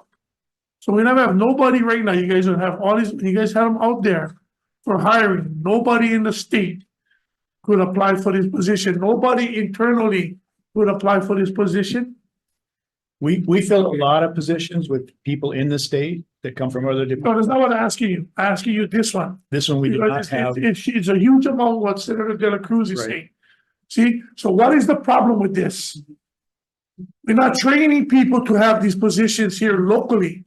So you understand that? So why aren't we? How long you already in your position? 5 years. 5 years. So you guys never even think of what Senator De La Cruz is talking about, the pathways, talking to the colleges. We could have trained somebody 5 years ago, right? I mean, I'm not saying I know the position is ready, but try think about it, guys. We keep on hiring outside people who's not gonna stay here to live here. They're gonna take our money, get retired, and bang. This is not small change here. You know what I mean? So if you guys have one, you guys should start reaching out to the colleges, like how Senator De La Cruz, from cradle to career, because other people is capitalizing on because why? We're not telling the general public how to train them. Just like we say with the film industry, say with the unions, right? If we don't know and they don't know how to train the people to get these good jobs, then how are we gonna capitalize, take care of our people here? That's one of the reasons I hired this chief data officer, is to create some excitement and some buzz about data as a career. And she's very good at that. And we've taken other positions in ETS and designated them as data positions that report to her. So we're building up a data office from within ETS. And then we're going to create some more entry-level positions where people can come in. So we intend to build a substantial data office. So who knows that? Well, Rebecca, the chief data officer, knows Okay, that. so nobody outside of Rebecca knows this. Does the university know? Any of the colleges, high schools? Yeah, Do any of them know? she just got here a couple months ago, but we'll work on it. Okay, a couple months and 144,000, shucks. See, it's okay. Thank you, Chair. So do you use the Helen Moore program? We have not used the Helen Moore program. So that's something where the state pays for the intern and they could be a student at the community college or even the high school now, because DOE has a bunch. Right. We do have interns. They're just not through that program. So we have a data policy intern coming in this week, and we have some cybersecurity interns. So we do regularly have interns. We're just not using Helen. And you looked at the minimum requirements to see if we could get some CTE or AA instead of only the bachelor's. Yep, we do that for exempt positions. We haven't done that yet for civil service positions. So that's where we thought the Helen Moore program would help. Because if you get the CTE and you get work experience, that at least covers the work experience component. Yeah, and we've traded some positions in this session, 9 positions to get 6, and some of those are help desk, so entry-level positions where they can come in and start to learn about the state's IT system and then move forward. So it is our intent to continue to grow that sort of entry-level process that we have, where people can come in with a lesser education. You gotta create a pathway through the cert system. You gotta incentivize, you're in a unique position to have that incentivization. You can go from a simple, you can go from the very entry-level certs and take you all the way to CISSP and all the way to the top, where then if they leave state government, they're obviously able to make quite a good money. So that's kind of the point. You have that incentive because those certs are boot camps and everything else, not to mention the exams are expensive as heck. So this should be, your on-ramp to say, you come join us and be with us. We'll help to basically elevate your career through these establishments and securing these certifications.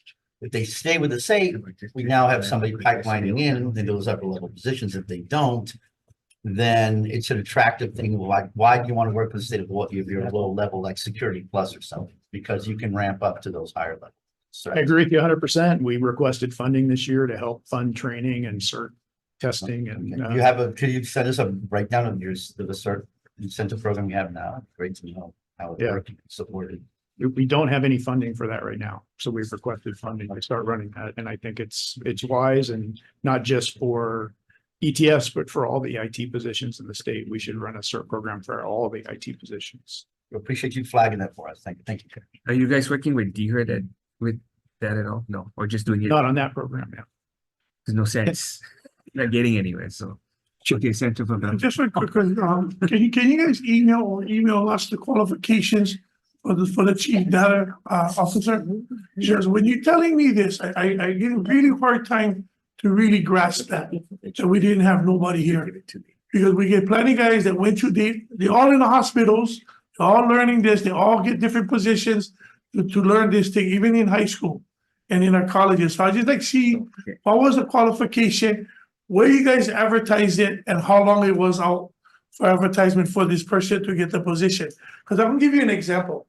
If I like somebody to get the position, I'm gonna make them harder for anybody else get them, because I get my eye on somebody else. You understand? So I like to see how open this whole hiring process for this person was for other people in the communities to be able to apply.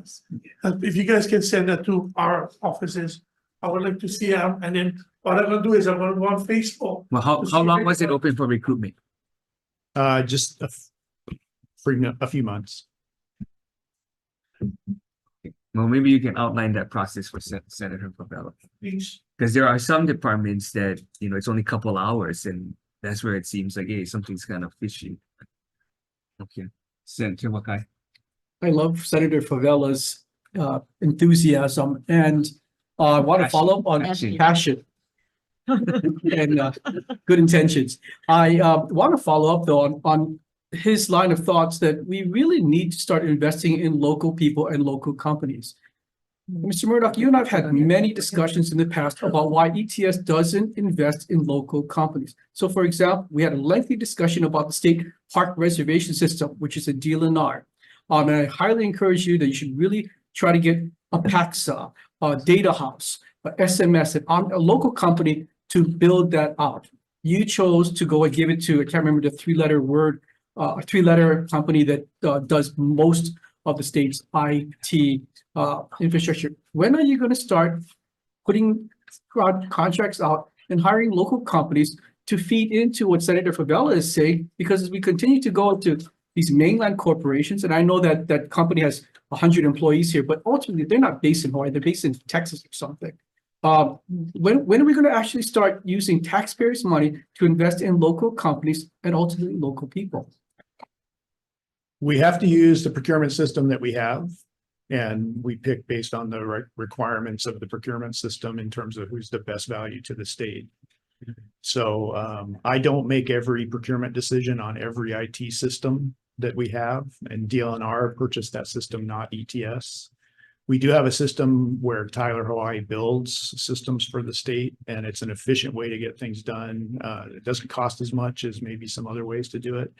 However, I will say we have millions and millions of dollars in contracts with state contractors, including PAXA and eWorld and DR Fortress and many, many others. So we're heavily investing in the industrial base of IT shops in Hawaii. So it's obviously there are things that we have to buy like Microsoft 365. Nobody makes it in Hawaii, but we do buy heavily from state contractors, in-state contractors, very heavily. Okay, because it seems like the prior practice is your default is going to that company. What's the 3 letters? I can't remember. It was HIC, Oh, yeah. but now it's Tyler. It's Tyler Hawaii is the owner of the company, and they're in Texas, and they are a Texas-based company, but they do have many, many employees here in Hawaii that actually do the work. So, it's industrial base, it could be ownership or it could be employees. Either way, we would be comfortable with contracting with somebody. But I think if we're using taxpayer funds, we should, to the best of our ability, invest in local companies and not default to Tyler, because I know Tyler's, it's easy for you, right? It's just kind of plug and play. They have so much volume of the state's contract. It's just easier to swap it off to them versus going with eWorld or Data House or somebody to create for the example of the park reservation system outside of the Tyler regime. So I highly encourage you to just really make a concerted effort to start investing in local people. Yeah, I'm not sure. I mean, I think we might have to change the procurement law if that's what we want. Okay, I'll work with Chair McKelvey to do that. Put that into a scoring system for that. So if you look at page 141 on ours, that's where all the contracts starts for all of DAGs and the attached agency. So you can see a list of all the contracts and how much they are. Thank you. Wait, I have one question about the contracts though. Marshall USA or Marsh USA. Mhm. There's conflicting term dates. Is that a typo? Is there risk management? Page 60 or our page 60. Can you That's a contract that a risk management office utilizes Can you- as a third the party. table may be wrong. We'll You can just- we'll confirm that. We'll look at it and get back to you, Chair. Get back to the committee on that. Okay, any other questions for Dag?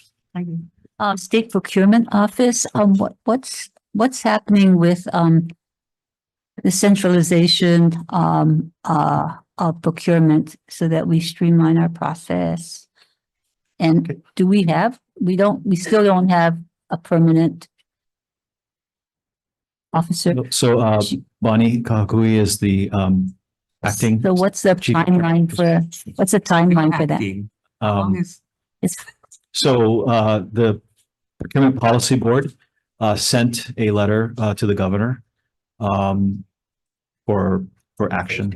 Oh, so it's in process It or is a what? process, yeah. for appointment. Yes. Oh, finally. I just don't know what, once it goes to the governor, I'm a member of the policy. I'm not the chair of the Procurement Policy Board. I'm prohibited by statute to not be the chair. So, but I'm one of 5. So that's why I'm aware of what's taken place. So what's happening on the consolidation? Good morning, chairs, vice chairs, members of the committee, Bonnie Kalkoi, acting administrator. So the last interim or the final interim report was submitted to the legislature on December 28th. And so we made our recommendations about the path going forward. And our recommendation, if you haven't gotten a chance to read it, is to do kind of interim steps, department centralization before we consider doing a whole full-fledged centralization to the state, to a central office. So we have to now move forward and work with the departments to get them to identify how they're going to centralize within their departments. They will have to identify how many positions they need. They have to work on position descriptions. They'll probably have to work on the organizational charts. They will have to work with DHHL on position descriptions. Probably have to work with the unions to see if there's going to be any positions within the department that's going to be centralized and moved around. So all of that will take, considerable number of time. And the departments will have to probably come back to the legislature to ask for position approvals and probably appropriations as well. So you have a plan in terms of we what's needed. We do have a plan. As I said, we just submitted the final report. And then we probably will start meeting again once we get a break from legislative session, because everybody is really tied up right now to see what's the plan moving forward on a scheduled or some kind of a structured basis. And just, as we discussed, the prior, OETS contract, do you have that past performance, data system in place now? Or so something like that would be in the data system, evaluation of vendors? Well, based on session law, we had to get that up and running by December 31st this past year. And we're happy to say we met that deadline. There were some challenges with the Procurement Policy Board about the information that was needed. The final result was we took what the legislature had mandated to be in the past performance that is up and running. directives and circulars went out to all jurisdictions, all department heads, everybody that we can reach out to. So effective, any contracts, IFPs, RFPs, sole sources that is completed by January 1, they will have to submit their past performance of those contractors in this particular database. It's all online. It should be relatively simple. We're hoping it's simple. We are scheduling a training sessions for our buyers and our government agencies, probably the end of January. But This it's would up be and all running. contracts or contracts. What is the, is there like over 100,000 or, is there a amount that, or all contracts are going to be? There wasn't any restriction in the statute, so it's basically all IFBs, RFPs, and sole sources. Thank you. Any other questions? Okay, if not, thank you. Thank you. Thank you, Chair.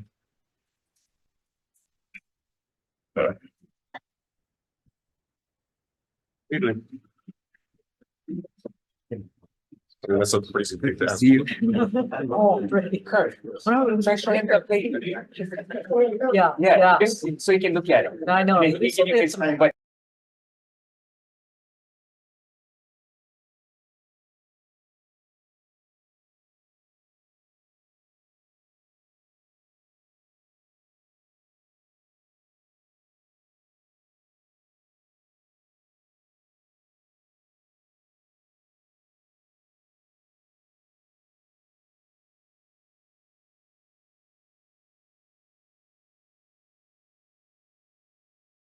We are going live in 5, 4, 3, 2, 1.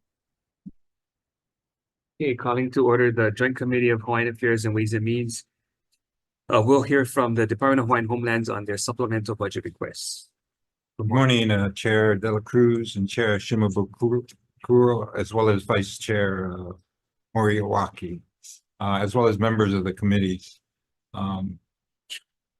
I'm glad to be here today. It's been a while, I guess, since starting this job, the latter part of March of this year. A lot has happened. I've become a lot more familiar with the challenges relative to the department. With that, I've also been able to bring on close to 40 people dealing with trying to implement Act 279, as well as just trying to make the department a lot more functional. We've taken steps in various areas to accomplish that. But more importantly, and I will defer to the chairs as to what you guys want me to focus on, whether Act 279 or budget or with respect to specific. Just your budget personnel. requests. Your budget requests. Okay. With respect to our budget, one of the things that I think I want to emphasize is relative to Act 279, with respect to the money that you folks have made available to us. With respect to that, we've put out 3 different RFPs, which have resulted in 28 different projects involving over 6,000 people on our waiting list. We've divided the use of the funds into a phase 1 and phase 2.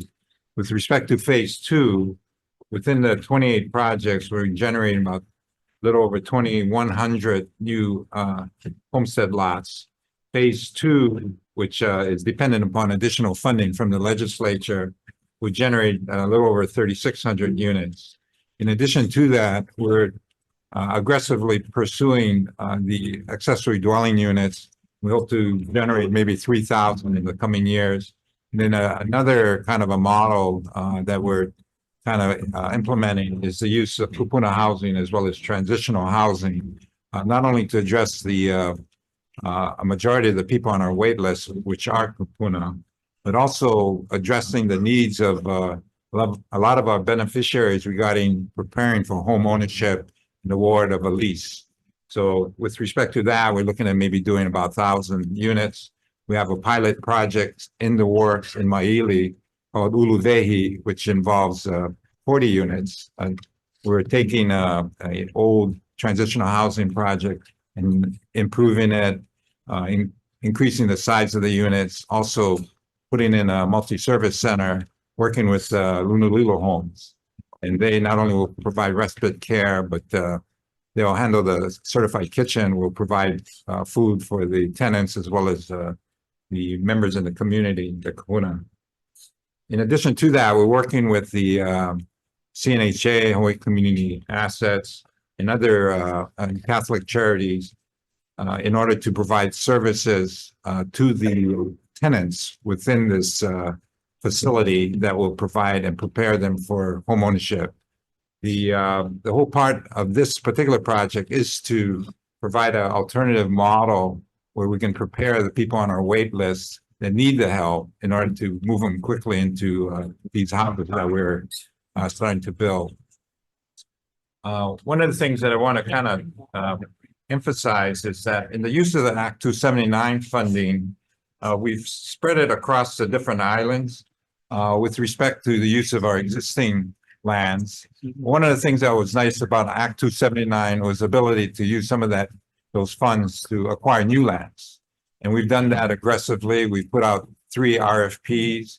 As a result of that, we've received numerous proposals that either involve a development, acquisition of land, or just acquisition of land. And after going through the majority of these proposals, we're in the process of integrating the existing older projects that were under the strategic plan that was presented to you folks in December. We're also working with a PIG, or a permitted interaction group from a committee or 4-member committee from our Hawaiian Homes Commission that is reviewing the projects and will present the information concerning the specifically identified projects that we think best suit our objectives, which is to increase the number of people coming off the wait list, but more importantly, using the 600 that you gave us in a more, I guess, appropriate way and more effective way, and leveraging it, going after, funding with HHFTC, including federal funding, including funding from other sources, including the county. With that, the idea is to kind of get these projects going quickly. So one of the things that we're also doing is we brought on staff that are familiar with massive construction approaches. We have several staff members that have assisted, which is part of the challenge with the department is there's a certain mindset regarding the approach in development. So that was one of the reasons why I took this job, was to change that mindset, but not only accelerate the development of large numbers of units, but also use it in a way, especially the 600 million that you provided us, that we can leverage it. And that's what we're doing. And with that, we're on schedule to encumber all those funds within the deadline that you folks have placed on us. But more importantly, if you take a look at that attachment 1, which kind of lays out all the projects, the 28 projects, and specifically identifies the number of lots that per project we're going to generate, which totals over 6,000. But also we break it down into phases. Phase 1 is where we use your 600 million. And that 600 million is totally used under these 28 projects. Phase 2, which is dependent upon additional funding from the legislature. You look at the last page, that involves over 600 million. So I know that it's very unlikely we'll get 600 million from you folks this year or this biennium years, but I think it's important that you see that we're not just talking about use of money and that it ends there. It's really a matter of where do we go in the future. And so some of the lands that we're acquiring not only are part of the future in the sense that the units are not going to be developed overnight. It's going to take a while, but for example, if you look at the projects in Lehui, the Grove Farms Project 26, Project 27, we're acquiring lands from Grove Farm. The case, Dan Case he's disposing of all his lands on Kauai. But by acquiring lands in a really good location in Lehui, which is close to infrastructure, close to jobs, close to the airport, and just a variety of things. It makes more sense. So in that situation, we're looking at acquiring over 300 acres, but developing it in the first phase where we generate about 240 units. And then beyond that, in total, we're looking to develop close to 1,200 units, in which will basically address the wait list for Kauai. So one of the things we want to do is not only, as you folks have mandated, is to get the wait list down, but we'd also like to eliminate it. And the way to do that is to acquire lands that are best suited and we can develop more economically, close, in this case, to the hub of Kauai. It's close to infrastructure. It's easily accessible. It's, you know, from a standpoint of development, it's a lot more cost effective. And so in all these different projects, as you look through them, that's been our objective, to kind of max out, get the per unit cost down, but also develop and I guess use our funds in a most expeditious way. So with that, sorry. Chair, we have a larger sheet for you folks. Can I give it to staff? Yeah. Thank you. Yeah. So, and let me just also say about this particular project, you know, it is something that the commission has to approve. They've approved most of the projects, but we, in submitting or issuing another request for proposal, a third one, in November of last year, we've received significant other proposals.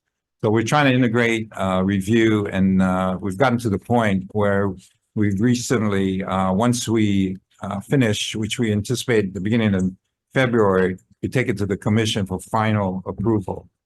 Not to say that we haven't embarked on the development process already. We've issued a couple of RFQs, and we've identified Gentry as well as market development that are moving forward. One of our real, I guess, major development is on this island, whereby if you take a look at the project,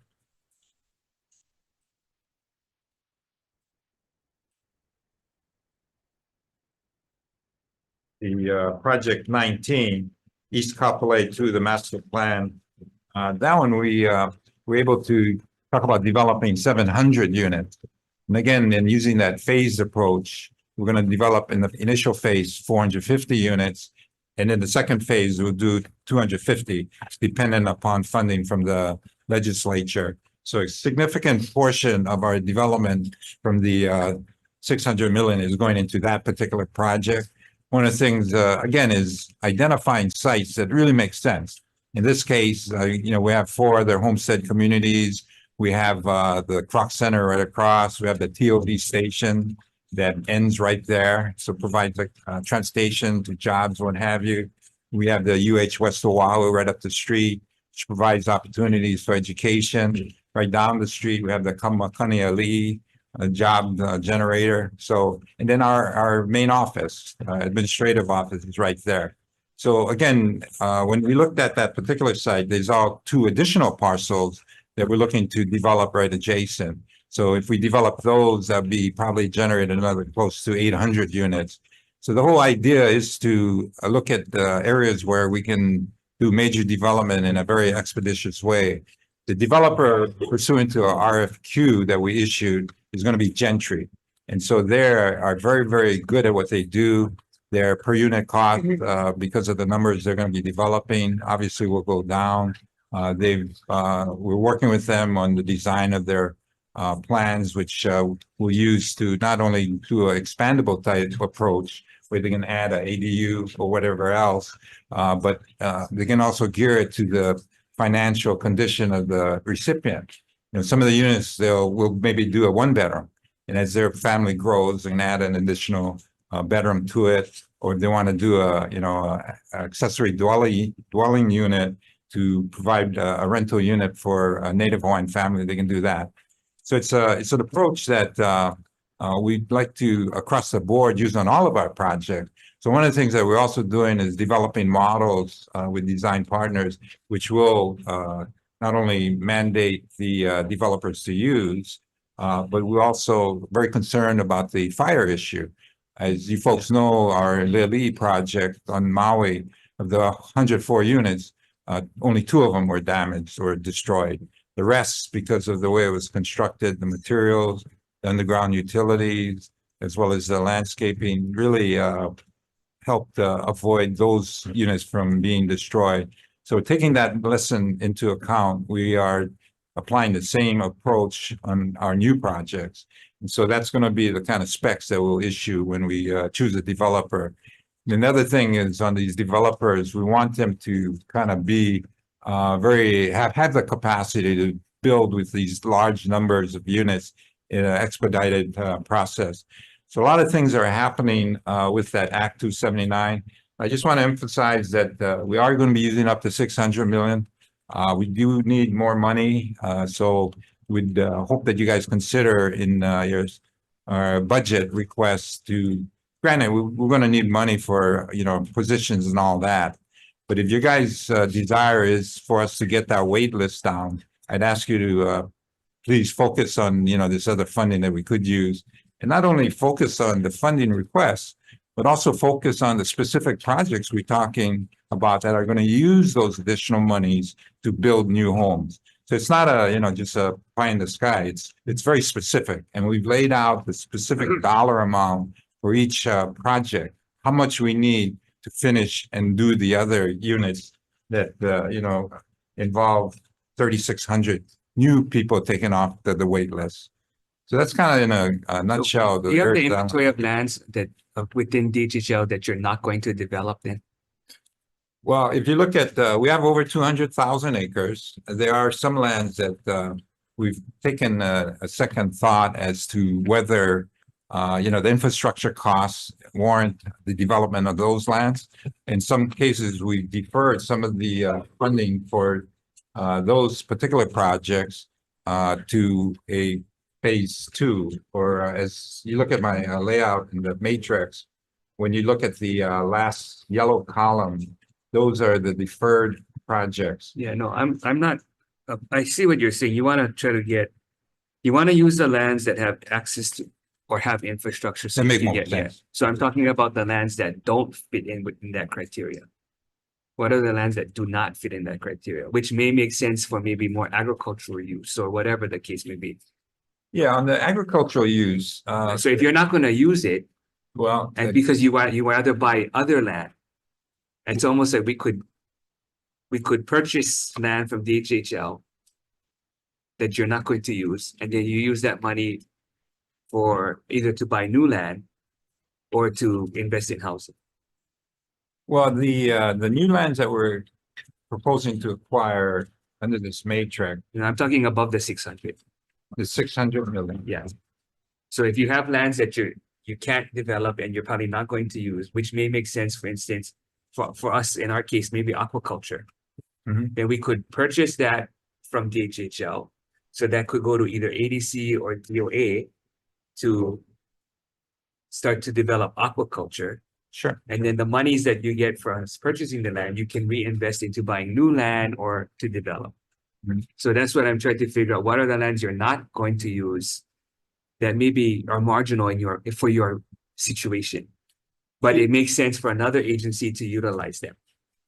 Yeah, we actually we haven't, the only lands that we're really thinking of maybe conveying or disposing of are preservation lands. What we'd like to do is turn them over to DLNR for management. It obviously costs us money. There's issue of wildfires and all this other stuff.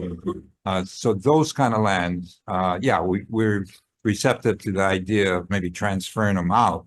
Regarding selling them, that would probably not work. Well, we did that before though. We selling our lands? Well, we funded,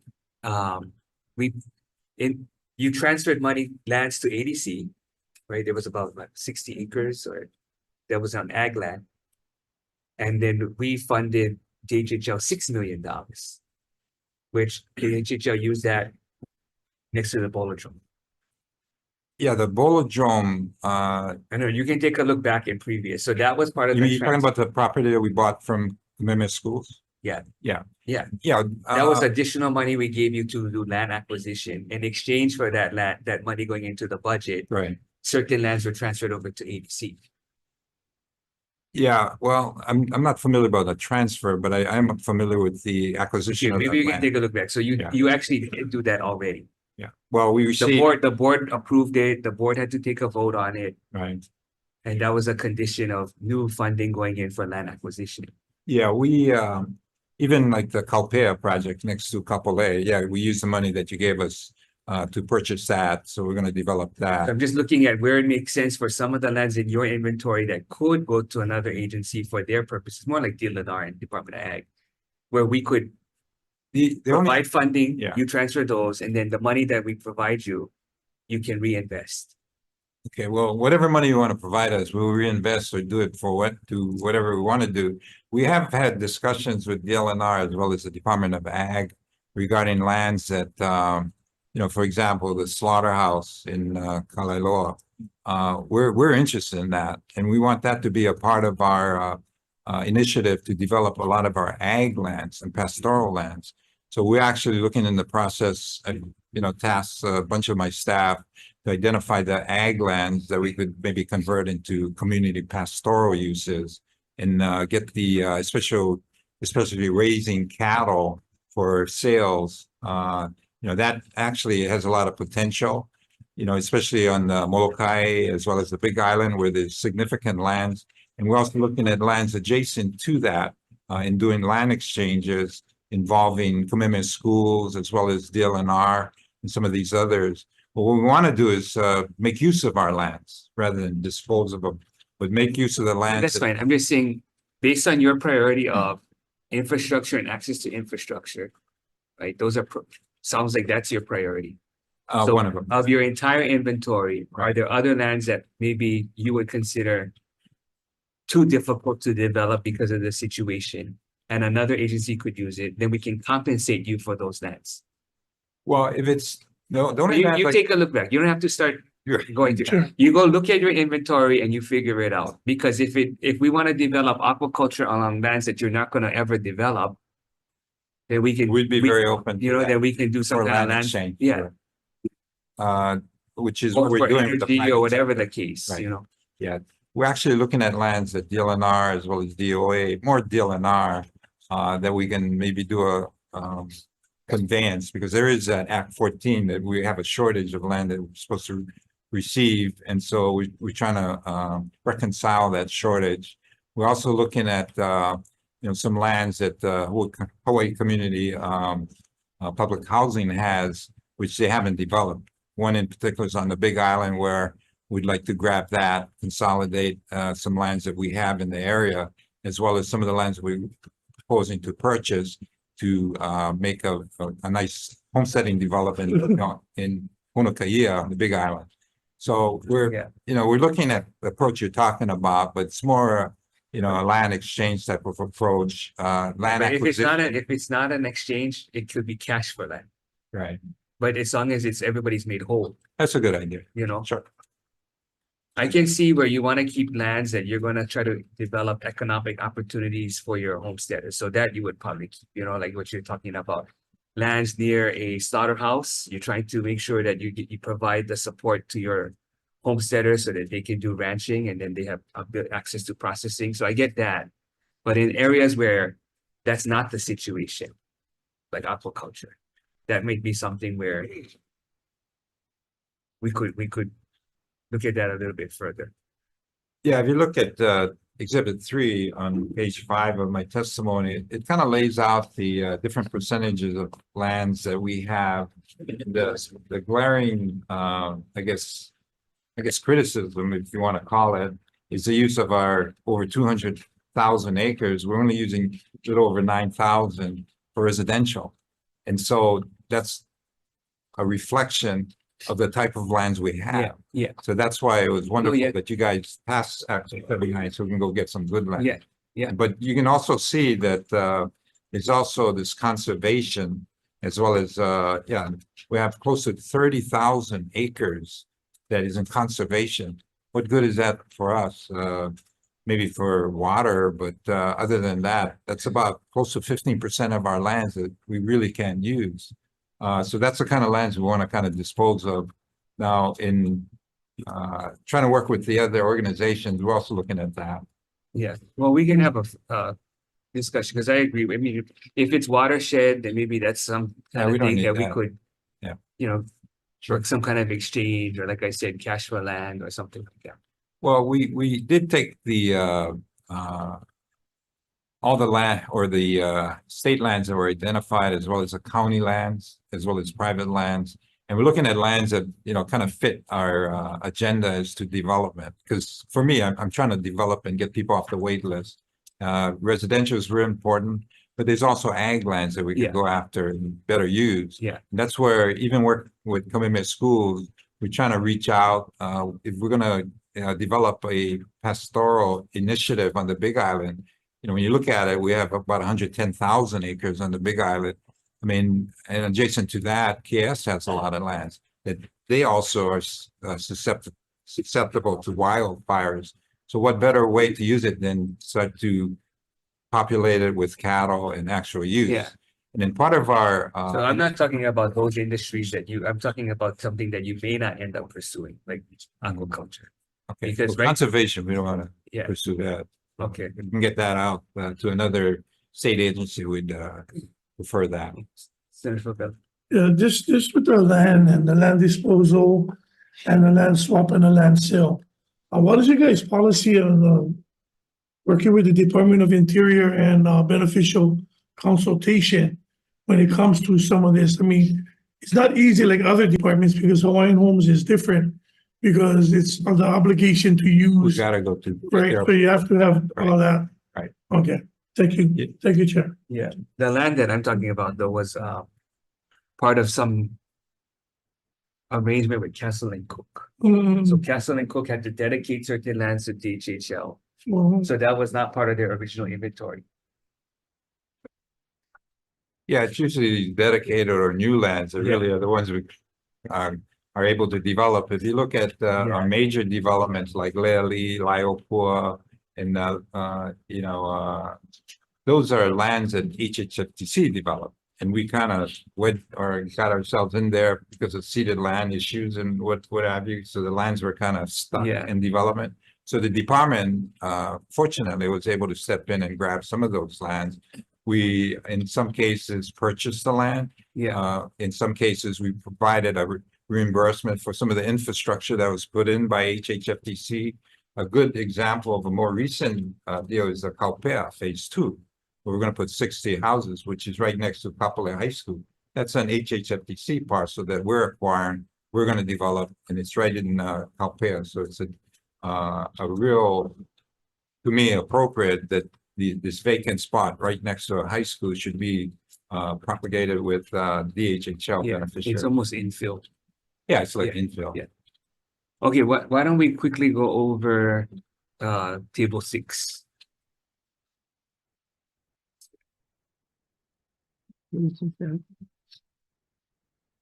Table 6 is on page 53? 53. Because you have a relatively short list. These are all the things you're asking that are in the governor's budget. If you can just go real quick line by line while you're asking for that amount. Okay, let's see. Oh, yeah, you can have whoever. I think you can. I just state your name. Brian Ferruto, ASO, DHHL. A quick clarification.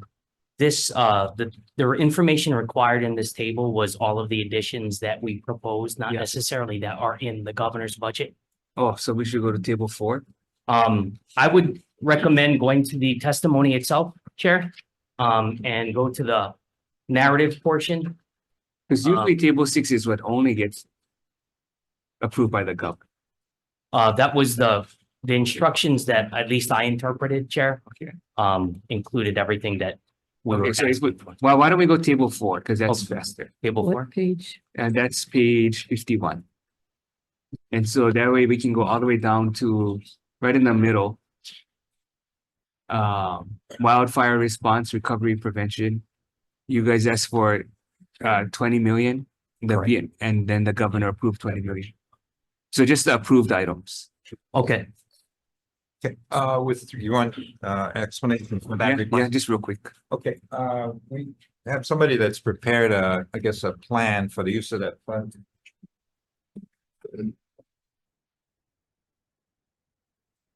Good morning. Morning. Mayor's.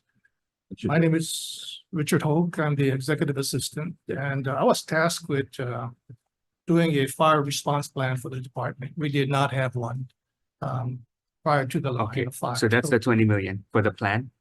20 million is for cutting new fire breaks, maintaining. So it's actually implementing the plan. We're in the process of doing a plan which involves creating and maintaining fire breaks. And so it's a process of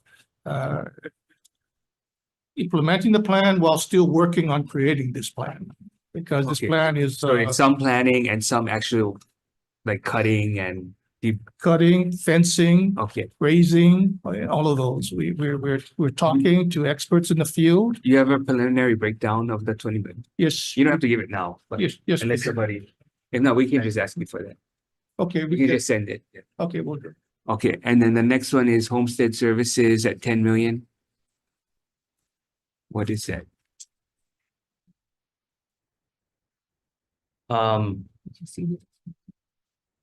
Six.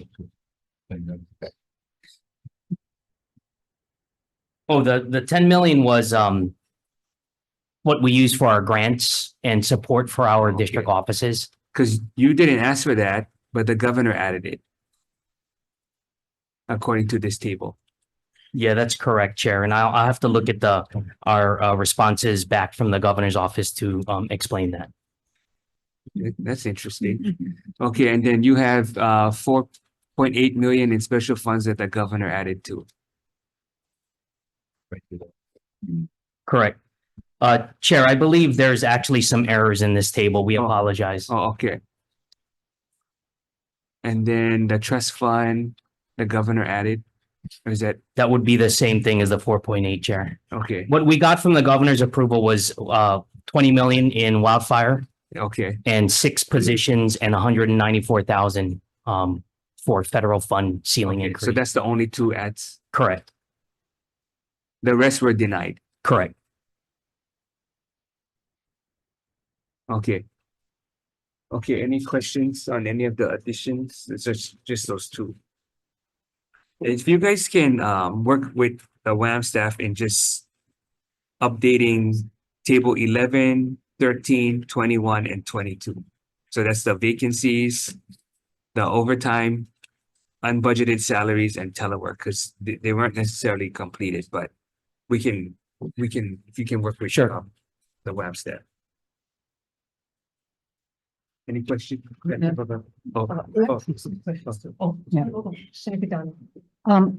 I wanted some general information as far as how many units have been built in total and how many of our people are still on the waiting list waiting for homes. From the beginning or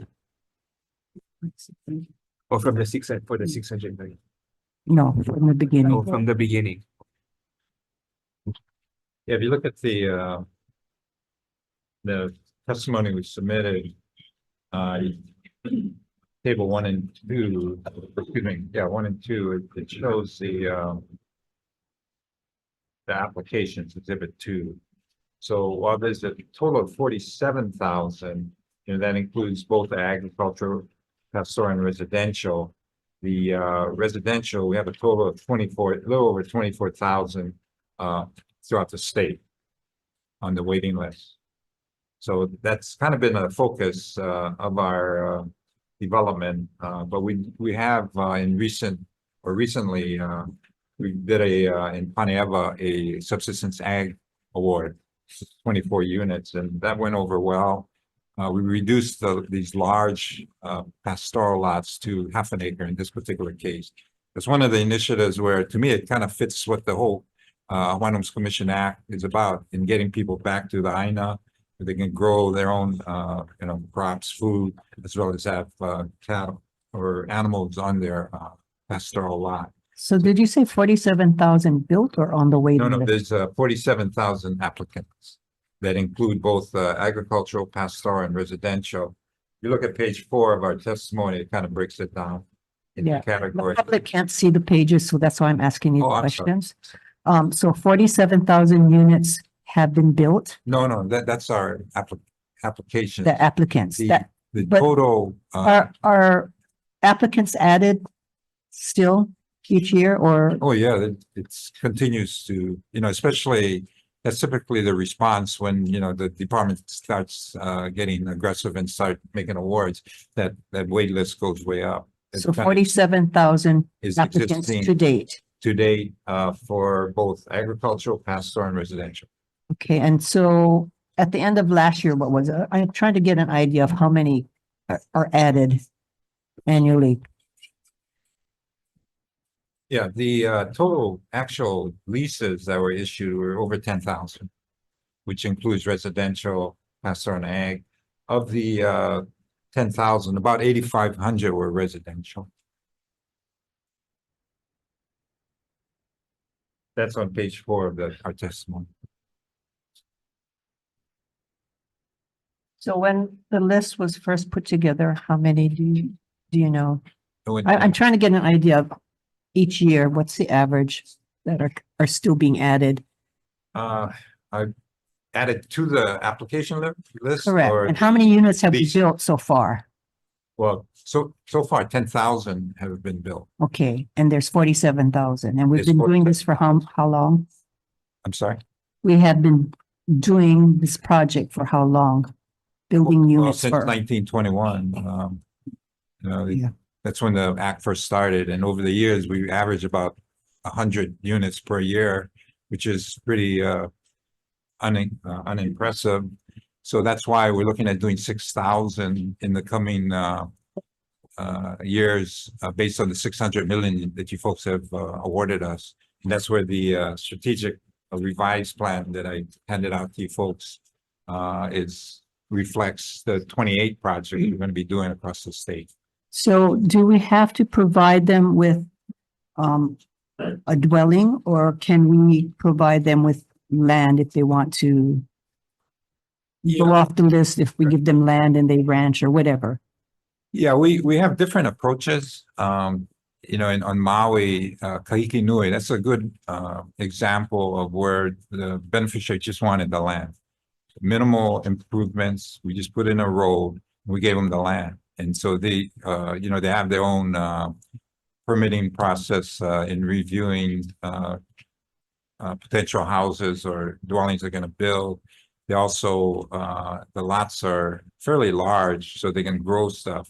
But it's a different approach. I don't necessarily agree with that, but if that's what our beneficiaries want, that's what we'll do.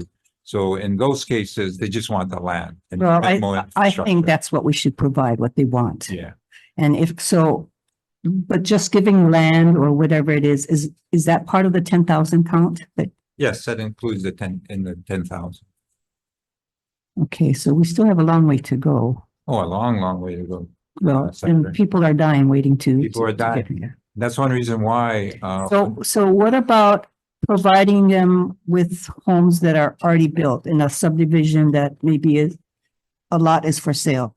Has that been looked at? yeah, we're doing, well, if you're talking about our scattered lots, we brought on Kalani Fronda. We have about 460 existing vacant lots. Some include actual residents on them that in certain cases need to be fixed up a little bit and then re-awarded. So we're doing that initiative. But most of the development and the housing, we're doing it as a turnkey, as well as in some cases working with Habitat. And in other cases, we're just giving them the lot and they build it. And then in other cases, to address those on the lower income, we're doing what they call low income rental housing with tax credits and with the option to purchase. And so that's kind of been an approach that we're using across the board, especially on the large developments, where we require the developer to have the capacity to use all those different approaches. And so when we go to the wait list, nobody is bypassed. Which has been the case. So is there a dollar amount that you look at per unit? Whether it's land or a new development that you build yourself or? Sure.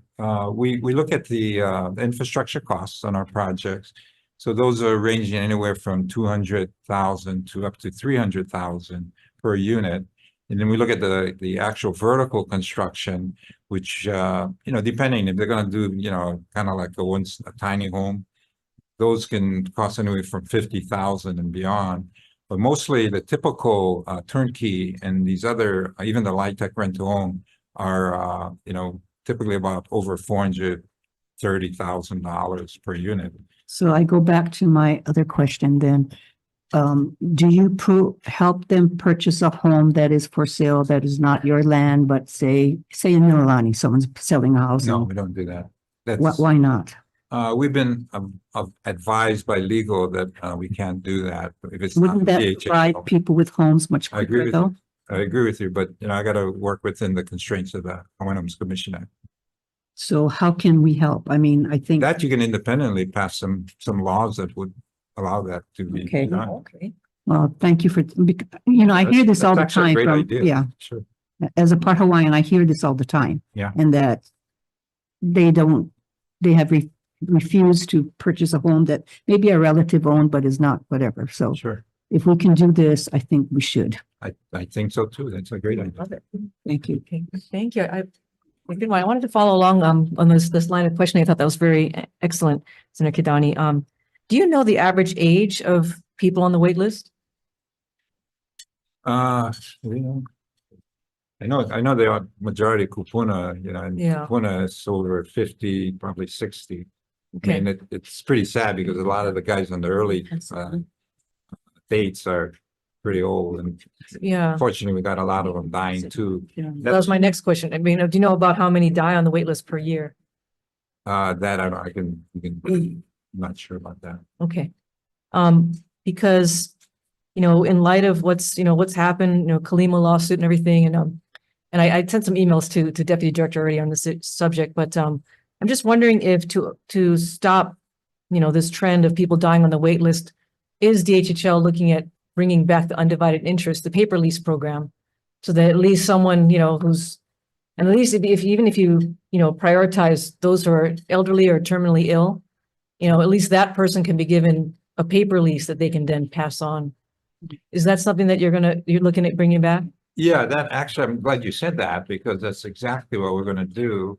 The over 6,000 we got on that matrix I gave you guys, the phase one, the units going to be built, they kind of dovetail with award. The balance, we're going to issue upfront undivided leases. And so when it does get built, they have an opportunity, depending on the project. For example, the one in the Kaulo Kahai in Kapolei, 250 of them are in phase two. But we already have the parcel, which is parcel 2F, that's set aside for development of 250 units. So while we're going to award 450 upfront, the remaining 250 is going to be using parcel F. So they'll know that this 250 is in that parcel, and they can get an undivided award lease for that parcel F. And then they'll have a lease that when the thing is finally, assuming we get the funding to put in the infrastructure on that, then we'll move forward with identifying the different types of units, whether it's a habitat, a turnkey, or light tech rental.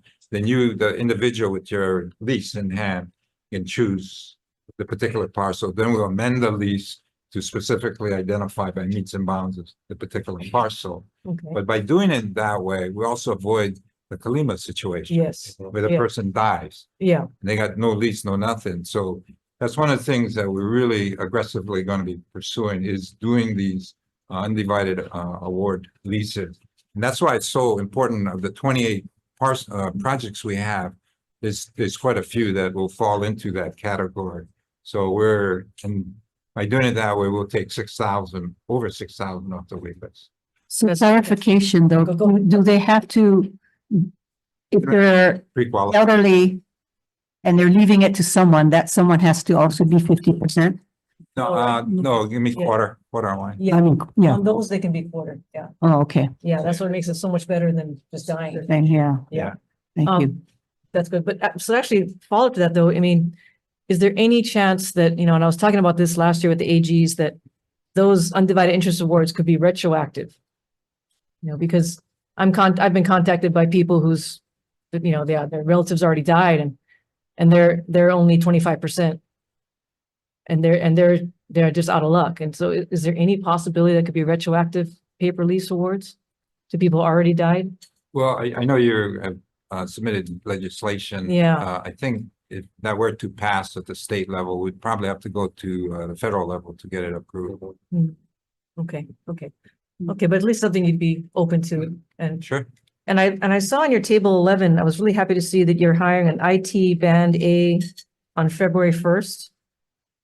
Because for many years now, Senator DeCoit and others have been pushing to digitize and to get you folks more online. I know it's something you've always been working on. But one of the things I wanted to clarify is, I knew I had a friend that from the Windward side, and the parents got notice there was going to be a lot in Waimanalo up for available. But then in order to claim the lot, my understanding is that they had to travel to Kapolei, to your headquarters in Kapolei, to be there so that when that Waimanalo lot, I guess it's announced, you have to be physically there to make the claim? No. Or has that changed? Well, we've done online awards. Oh, good. Okay, good. Because that was, recent. okay, it's really good. Because I was like, that's pretty hardship for people that are from all the way from Windward side. Okay, but will this position, this IT band A person be allowing people, what about applying online? Applying online. We do have the documents and we're in the process of updating our Salesforce, which includes updating our website. But the whole idea is to not only allow people to sign documents without having to be there in person, also make payments. I mean, we got to get into the 21st century, and that unfortunately is something that is challenging. But we brought on a couple consultants to implement the Salesforce across the board. So even our district managers on our islands, rather than flying to Honolulu or waiting so long, they'll be able to communicate with, various staff, the Homestead Services Division, ASO, and what have you, a lot easier once we get this digitized process in place. Okay, well, I'm really glad to hear that. And then I'm really happy to hear about the Little Leo home, working with on Kupuna housing. And I'm excited about that. Yeah, and the rentals. And I know we've been talking about this before too, but are you still exploring a way that people, even if they're in a rental, that they can come off the wait list, that it would be a unit that the Kupuna could actually pass on to their successors? Yeah, there's a rent to own, so that one is a 15 years, but we're trying to change that where we separate the vertical construction and financing, which is what that's about, from the land. So we give them an undivided lease award for the land portion, but that they can pass that on. Of course, the successor, should that other person die, would be subject to the same terms and conditions under the LIHTC rent-to-own purchase agreement. So we've actually retained lawyers that are looking at that. A good example of that transition is the Bolodrome project. We're doing 276 units. It's a condominium, it's a high rise. And so in looking at the research, and we've determined that condominiums, you can make it a ownership type scenario with that option with the LIHTC financing. Typically, you gotta be a renter in order to participate in the program. But a recent IRS ruling has said that we can use this option to purchase with condominium. So that's exciting. That's something we're going to try to implement.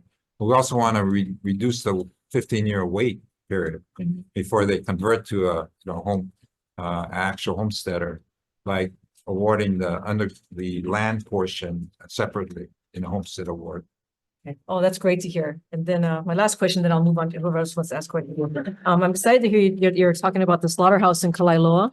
And so is that just for homesteaders, or, because that, no. Okay, because that's a big need on, we allocated 4 million last year because, pretty much on Oahu, my understanding is it's only cows can go to the slaughterhouse that we have now. And if you have small animals like pigs or sheep or chickens, there's nowhere to go. And so so you folks are looking at putting it on your lands, making open to all it's already farmers? in existence. Okay, that's the one on That's 110. DLNR, but that's DLNR thing land. That's DLNR. They got an agreement with the DOA. Yeah. But we're trying to wedge ourselves in there and grab it. Oh, okay, so you might do a land Just swap. probably saying this publicly, but that's what I wanted to. Because we wanna, we got a lot of lands that are just sitting vacant and unused. So that's why I want to start issuing community pastures, where the homesteaders, they can manage, they can run, they can go get funding independent. You have these cooperatives that can access federal funds, all kind of wonderful funds, which empowers them, but also creates a business enterprise. And so we're, talking to Suter, what's his name? Suter Howe. Yeah. Vandersloot. Oh, yes. Yeah, so he has a product that is very marketable. I think Yeah, grain. scale. So the more of these type of things. Yeah, that's what we're doing. So the slaughterhouse is Yeah. real key. So if we can grab that, we're gonna move Yeah, forward. then you guys can, Great. it's, they end up being, you're trying to do the whole ecosystem. You Yeah. get this, then you need process. Right. You need animals to slaughter, so you need the least, the pastoral, so you can get the animals, Right. which will help. And there's a Which will slaughterhouse be in the doing Big the Island too, so that's why we want to, and the Big Island has a history of ranching. And, a lot of Hawaiians used to, being part of that business, so why not not only be a part, but own that business?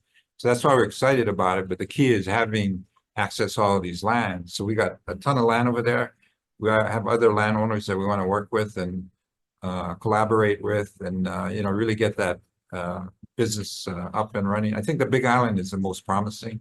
The Well, you got the Oahu is most kind of land. marginal. You got the most Molokai land has on some. the Big Island, so. Big Island, Big Island is really very, very promising. Other questions? Yeah, well, maybe Senator DeCoy. She didn't get going, yes. Thank you. Thank you, Director. I wanted to go back to addressing the list. So have you guys ever come up with a policy or program to do Ohana zoning on existing residential lots that would allow to address bringing down the list? Well, I know in Molokai, the big lots, they kind of subdivided them and let the families break it up so that it's more usable rather than 40 acres and the 5 acres. The Ohana zoning, we do have the right to probably implement that if we wanted to. But typically we focus in on single family residential. We do allow the ADUs for the supplemental rental unit, which wouldn't be adverse to allowing a family member to be the renter, which would generate maybe some rental subsidies for the family. What I think would help, because a lot of their residential lots are 5 acres, yeah. Yeah. And what you're seeing anyways, you're just seeing a lot of illegal buildings coming up. And then I think if you address the list fast within your central area, I think you have about 8,000 acres there. So you're suggesting instead of 5, they go like 1? Yeah, go on. I mean, look, you guys over here, it's like Cracker Jack box for 1,200 square feet, you could knock that list down substantially because That's interesting. those lots are already set up as you said earlier, you're trying to target the areas of infrastructure. So everywhere along the 3 main Ukapele, Farrington, Momomi, you got infrastructure on both the front side of the front 40 and the back side. So the proposal would the consideration be that you can cut it up to maybe even 1/2 acre parcel. Quick tie-in to electric line as well as, I think that would be probably one of the fastest ways to kind of allow for that. Would that be under consideration? Yeah, that's what we did on the Panieva, that subsistence ag lots. We reduced it rather than the max 3 acres Yeah. to 1/2 an acre. Yeah, So we're able to issue 25 in subsistence ag lots because infrastructure, including potable water, which Yeah, is really right there. key, was available. They also have the option to put house up. And because it's a 1/2 acre, you can put a pretty big house with a lot of rooms and bathrooms in it. So that's one of the things that we're trying to do. I like, and I think most of our homestead beneficiaries like the idea of these subsistence ag lots. On the Big Island, the majority of the people on our wait list are ag waitlisted. So that's some of the things that, like in Panieva, we look at it doing maybe 600 units and subsistence ags, we would go all the way down to ½ acre and up to 3 acres. Depends on the location and how much land we got. Also, though, subsistence ag lots, their infrastructure is less costly too. So that's also an advantage. So the subsistent ag lots, would the consideration also be because you have the 5 acre residential, 35 acre detached? Would there be consideration to cut that up to 5 acres? Which would, I mean, Well, that's what we're doing. One of the, because I never see none of that yet on multi. scattered lots, that's what we're doing, breaking up the bigger lots into smaller lots for real work. So within your ag, because you guys have a lot of ag lots, you guys Yeah. have a lot of pastoral lots. But I noticed you guys don't want ag division within DHHL. No, we, subdivision, especially subsistence. No. I mean on ag division within your DHHL administration. I know you guys usually have an ag Oh, I person. see. You mean but- personnel wise? Yeah, like, that really don't make sense, or do you just direct them over to the Department of Agriculture? Yeah, I remember long ago, like, I think it was Asado or just. Yeah. You're right, we should probably, have somebody that specializes in that. Because you guys We do work with UH. We have a contract where they provide us the counseling. they ain't all that to us, great. But They ain't all that great. they ain't, Yeah. well, we pay them good money. I know, you should pay them less. You pay them less to get what you make, but, But and then how many of your lots with homes are still vacant? You guys get on total, because yeah, I drive down the road, I see plenty still vacant, and I know the process is that you outreach the families first. Right. And then, they come in, whether or not they blood quantum qualified, for whatever reason, they never have a successor, you guys still do, your due diligence. How many of those are vacant, and how long has it taken for you folks to reissue after, I don't know, maybe 1 year? Because we've asked this of the prior director, which they're never going nowhere either. So I'm more promised with you being there, because I know Yeah. you specialize in that. No, we actually did assessment of what you're talking about, and not necessarily the awarded ones, the unawarded or units that were returned to us. We have about 380. So one of the on projects, and I call it a project, on our list of projects is a scattered lots. We're gonna do 200 scattered lots, project number 28, in which we've set aside some money to get those lots developed. In some cases, it will involve tearing down a dilapidated house. We're also working and treating it as a project per island, whereby we're trying to work with the small contractors, especially Native Hawaiian ones, and give them work. And so the idea there is to, rather than piecemeal it one at a time, we're gonna accumulate, in this case, 200. And then there's another 180 that we have to address. And then we're also getting pretty active on the units that are awarded, but have been abandoned. So we're identifying those that have, fallen into disrepair, and have assigned staff to not only investigate why they're abandoned. And, I'm not really prone to canceling leases. I'd rather go in and find out what's causing them to abandon this unit. And if it's a matter of them not knowing how to build a house or not knowing how to get a loan, that's where we come in. We try to rehabilitate and provide them the technical assistance to address that. Now, if they've just abandoned it, then we'll file a contested case here and move to cancel and then get it re-awarded.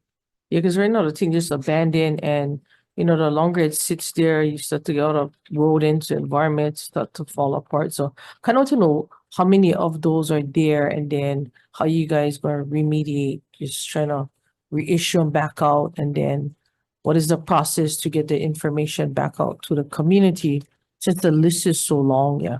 Yeah, I'm not gonna say that we got it wired and we're doing a great job, because we're not. We're staff wise, when I first took this job, we were about 40%, understaffed. And so we picked up a bunch of workers. We picked up individuals like Kalani Franda. His specialty is these vacant lots and getting them fixed, as well as providing choices for the homesteaders as to what kind of houses they can build. And then, okay, if I can follow up with another question. So I wanted to, so communication has been big with your department, and I want to go to, communicating with land management. We had the emergency proclamation for, I think we're going on 2 years with Access Deer. And in many places in Maui, we've had our challenges with a lot of car accidents, trying to figure out how to work with landowners. And I can tell you, we've been going back and forth with that department, Kali, for over a year. And to today, we still cannot even get an agreement allowing DLNR to manage that area so that we can suppress the amount of deer that is in there. We await, and I will say it's Shelley Correa, to address this. We have, DLNR has submitted all paperwork through Shane guys. And today they're running the task force meeting in Maui. But again, they are still awaiting because that is a one area that has been harboring the bulk of the deer.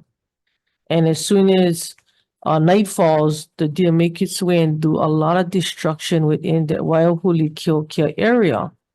The liability completely is with the DLNR, and we're just wondering, why does it take so long to finalize that paperwork with that portion of your department? Can you help us with, I mean, and I know you and I had this conversation and, it was all systems go, and we're still waiting for that. So what you're having now on your property is a lot of illegal activity. People just going in there and just slamming the heck out of them. I think the bigger issue for us is there should literally be one person managing your lands from the department specifically for Maui. Just because of the communication and the lack of attentiveness, we're getting there. Yeah, if you look at one of the requests in the budget, we're asking for 21 new positions to be funded. And one of, or several of the positions involve a land management / enforcement for the different islands. So Maui would have their own additional land, because right now all of our guys over here on the Oahu. So if there's a problem, you gotta go fly them up there, and that shouldn't be. We should have somebody on island that can react immediately. Yeah. Both on the west and east sides, on the big island, Kauai, as well as Maui. So that's what part of our request to you folks is to allow us to do that, but it has to be funded. So we hope you guys will take a look at that and take action. I think we're only asking for about 1.2 million, not only for the land management, but also additional service homestead assistance. Because right now we have very little staff on the outer island, and it's these projects come to fruition, they're gonna be slammed. So we need help. And so we're asking for you folks to give us these additional positions. So in this case, can you work with her to get this thing done? Because we're still waiting, we're still waiting on that one. And then finally, if I can, I wanted to go to the Molokai Veteran Center up in Ho'olihua. So I'm getting every complaint coming in. The initiation of the Molokai Veteran Center was designed for Molokai vets, and that now it's become a co-management, which that was never talked about when that facility was built. So I don't know, how did we come to the point of now co-managing with one association that had protested this facility to be built for veterans and homestead veterans being allowed there, which I, for the likes of me, understood even after yesterday's meeting, it became that the associations wanted to co-manage it, when in reality, maybe they should look at another piece of property and try to build it when the state fully funded this for $4 million. Why is it now being thrown out where it's being co-managed? The process of trying to resolve this issue. You're in the process, what we call the federal inquiry process. And basically, we have not made a decision as to it's going to be a co-management situation. The last meeting that we had, we told both groups to submit business plans because we're in the process of deciding which organization we will recommend to the commission as most best suited to manage the property. So there was no decision made insofar as co-managing the property. A suggestion was made by the Veterans Association that when these groups put together their business plan, that maybe they should collaborate and work together on a joint business plan. It was their idea. So we thought it was a good idea for them to do that because in the process of inspection inquiry, it became obvious that they had to work together anyway in setting a use schedule for the property because both groups wanted to use the property. So let me just stop you there.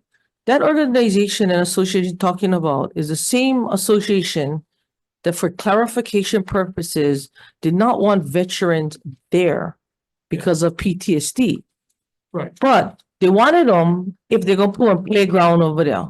So I find it really hard to address an association that, now you're gonna give me candy, I like them. But if you're not gonna give me candy, I don't like them. But the intent of the whole facility was to address our veterans, our homestead veterans that had on place for services. And to me, if you're gonna like co-manage something, you guys know how well co-managing works. It will be a failure if I ever seen a failure. Because they're not gonna agree on nothing because they couldn't agree on to begin with. So I find it really hard when we looked at this almost 10 years ago. And it came also before this body with support of the majority. Well, Senator Kidani was here, Senator De La Cruz was here as well. But now we're talking co-managing without including the other associations. And my understanding that the meeting that was held yesterday, that many of the other veterans said, we should never have one co-managing there. And I don't like get into the weeds of it, but I don't agree with this. Congressman Tokuda also showed up on island and had a meeting with them as well. So to me, it's just kind of like going off of the track of what the intended purpose was. And if the separation of both shall be, then let it be. But the intention was to get the other one out from the town area, out away from sea level rise. Because we know it takes us 10 years to build anything, and that these veterans that served their time and sacrifice had a place to go to, and we wouldn't be so strapped in saying, oh shit, now we just got flooded. Now we're going to try to accommodate them. And as you know, the facility today sits right next to the biggest field farm that would blow up the entire town if that thing was ever to blow up. It's right next to the fuel tank farm that is hosted by PAR. So that was the intention of it. It was never meant to be co-managed. And sorry to say, that was the understanding we had. And I believe Stuart understood this as well when Joby was the prior director. But I will let you know this. And at that time, Senator Tokuda was also the WAM chair and had also told me that she would reach out to you folks after having that meeting last week on Molokai. Well, thank you for your sentiments. I will say that the group from the department that is vetting this issue is aware of the history of how this veteran center was established. And we do know the work that you did, as well as the Molokai Veteran Center. We're also aware of the protest that was done by the whole Hawai'i group since for the last 2 years they've become organized, and now they want to try to manage the place. It was not our idea or our suggestion, or we didn't force anyone to accept a co-management situation. Whether you call it a co-management or not, these two groups, the Molokai veterans as well as the association, live in that community, and both of them have claims to the use of the place. The veterans started it. It's Hawaiian homestead land. The beneficiaries want to make sure that they get the use of their land. So they're going to have to come together and manage the use of the place, whether or not one side actually manages it or two sides actually manages it. We know that two sides is going to be impossible, but even though one side is going to management, they'll still have to work with the other side, because in order to avoid problems in the future, in order for the department to avoid having to step in and solve those problems. We want to see if these two groups can work together by themselves. Whether you call it joint management was not our words. It was that see if you folks can come together and work out a schedule to use the place. Then I think the rightful thing to do is put that up before beneficiary consultation. That's exactly. Because as you guys know, most of these associations are associations of 4 or 5 people. And I also live in that homestead, and I am a homestead beneficiary in that area as well, which is why I'm fully aware of the situation. It has not been about a bullying situation, but the right thing to do. And I can tell you there are other associations that do not agree with this co-managing. And if they want to co-manage something, they come up with something that they want to do it together and not take over something else that never was something they wanted to do in the first place. And I just gonna leave them at that. Okay, because I know get plenty other questions, but I really want you to think about that because the message came back was really that you wanted the co-managing. And I just could say that, and I'll leave it at that. Thank you, Chair. We'll let the situation kind of evolve and, we got to listen to both sides and then the commission will make a decision either way. So we got to get it resolved. Thank you. Senator Milwaukee? Yes, I'd like to shift gears to your broadband because I know that we're slow in starting. And I don't know if now we have the full amount on that contract, but what's happening on it and are we proceeding? How are we proceeding? Sure. So in December 2022, DHHL received 17 million as a kind of a first tranche, right? So the law was split into an initial 30 million set aside for DHHL, and then there was a second law that added 60 million set aside for DHHL, 90 million total. Out of the first 30, DHHL was awarded 17.2 million approximately. That's all we have right now. And we have, we're working towards implementing it. About 6 million of that was to go towards it's not considered infrastructure yet, but it's supposed to get us towards our infrastructure. So a feasibility study and assessment that would help DHHL determine kind of best practices, right? When we do build out infrastructure, kind of a better technical plan or merit-based plan that NTIA can thereafter award more monies for. So that was the first portion of the 17.2. The remainder, about 10 million or so, was use and adoption, which is programmatic elements. So charter schools, giving devices to charter schools was one. Helping the Nanakuli Library create a kind of like a digital literacy component where people, one of the visions was like Kupuna could capture Olelo Hawai'i stories. It would be a public use because it's Nanakuli Library. But because of where it is and a lot of our beneficiaries nearby used it, it was felt to be a good use of the monies there. We have maternal telehealth and regular telehealth. We just signed an agreement with JABSOM for the maternal telehealth component, I believe, recently. So in other words, we're kind of moving along with the programmatic elements. Now, we are actually working on that, pulling down the remainder of the approximately 72 million, because that is all going towards infrastructure. That application or the application responding to the second notice of further funding opportunity is due on January 23rd. And so we have been, and the staff on Broadband have been diligently working. Our federal program officer from NTIA, the Tribal Broadband Connectivity Program, was actually here in December for almost a week, helping us with technical aspects of how to basically make sure that our application is very sound and is based on reasonable cost and also area expectations so that we can basically show NTIA that DHHL knows what it's doing and what it's going to do if we receive the balance of the 90 million, about 72 million, with deploying with broadband. There is a lot of sophisticated moving elements, right? Because BEAD has their funding, and we have to also work with some other funding sources. there's ARDA funding that might be deployed. There might be CAF funding that might be deployed by both private and public sectors. So DHHL has really this year been very, very active in building those relationships, building those partnerships, talking to everyone to make sure that they understand what we're doing and that we understand what they're doing with respect to broadband. So that is. So what is the big plan? Because I know that we've talked about the broadband strategy that the state is doing, and how does it integrate or coordinate so that we're not duplicating, but that we get to all of the underserved and unserved, a lot of them in the homeland, homeland areas, right? So when it comes to infrastructure specifically, so we're talking about building either wired connections to the ground, usually that's meant to be like conduits, or wireless connectivity, so towers, perhaps wireless connectivity.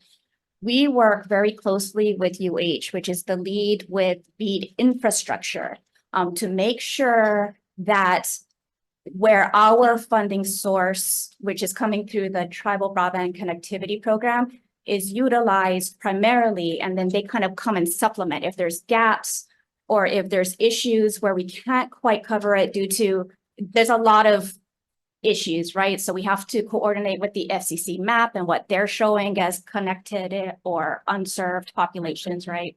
So it's kind of like a jigsaw puzzle. And so that's why we work so closely with UH with what they're doing with the BEAD infrastructure portion. And so that's kind of the idea, right? BEAD actually includes DHHL. And so what it is it's a partnership to make sure that we're not stepping on each other's toes, but we're working alongside each other. So where DHHL kind of comes into a obstacle because RDOF may have been used or something, then they can kind of cover a gap for us. And that's kind of the idea that we're trying to drive forward. So your expectation for the 70 million that you'll draw down, what will that cover separate from what BEAD is covering so that the funds are used to get to all of the homesteads? Yeah, talking at this point, because we don't have a final application, it is it's a kind of conceptual, but we do have kind of like a big ticket items, right? So we're focusing on about 10.3 million to create new connections and update connections across our existing Hawaiian homelands. We're budgeting about the bulk of it, 42 million, for basically new developments that are coming up, right? So we can utilize the funds in conjunction with Act 279, right? Connectivity for Yeah. And then also we have about 20 million going towards the digital equity stuff. So the programmatic elements, digital innovation centers across the Hawaiian homelands. And so it is it's not set, right? And we'd be happy to share our finalized application when it comes out. It'll be submitted on January 23rd. Good to see. Yeah. Because is that an ongoing or is that just a one-time? It's kind of a one-time opportunity, at least at this current point, it's a one-time opportunity.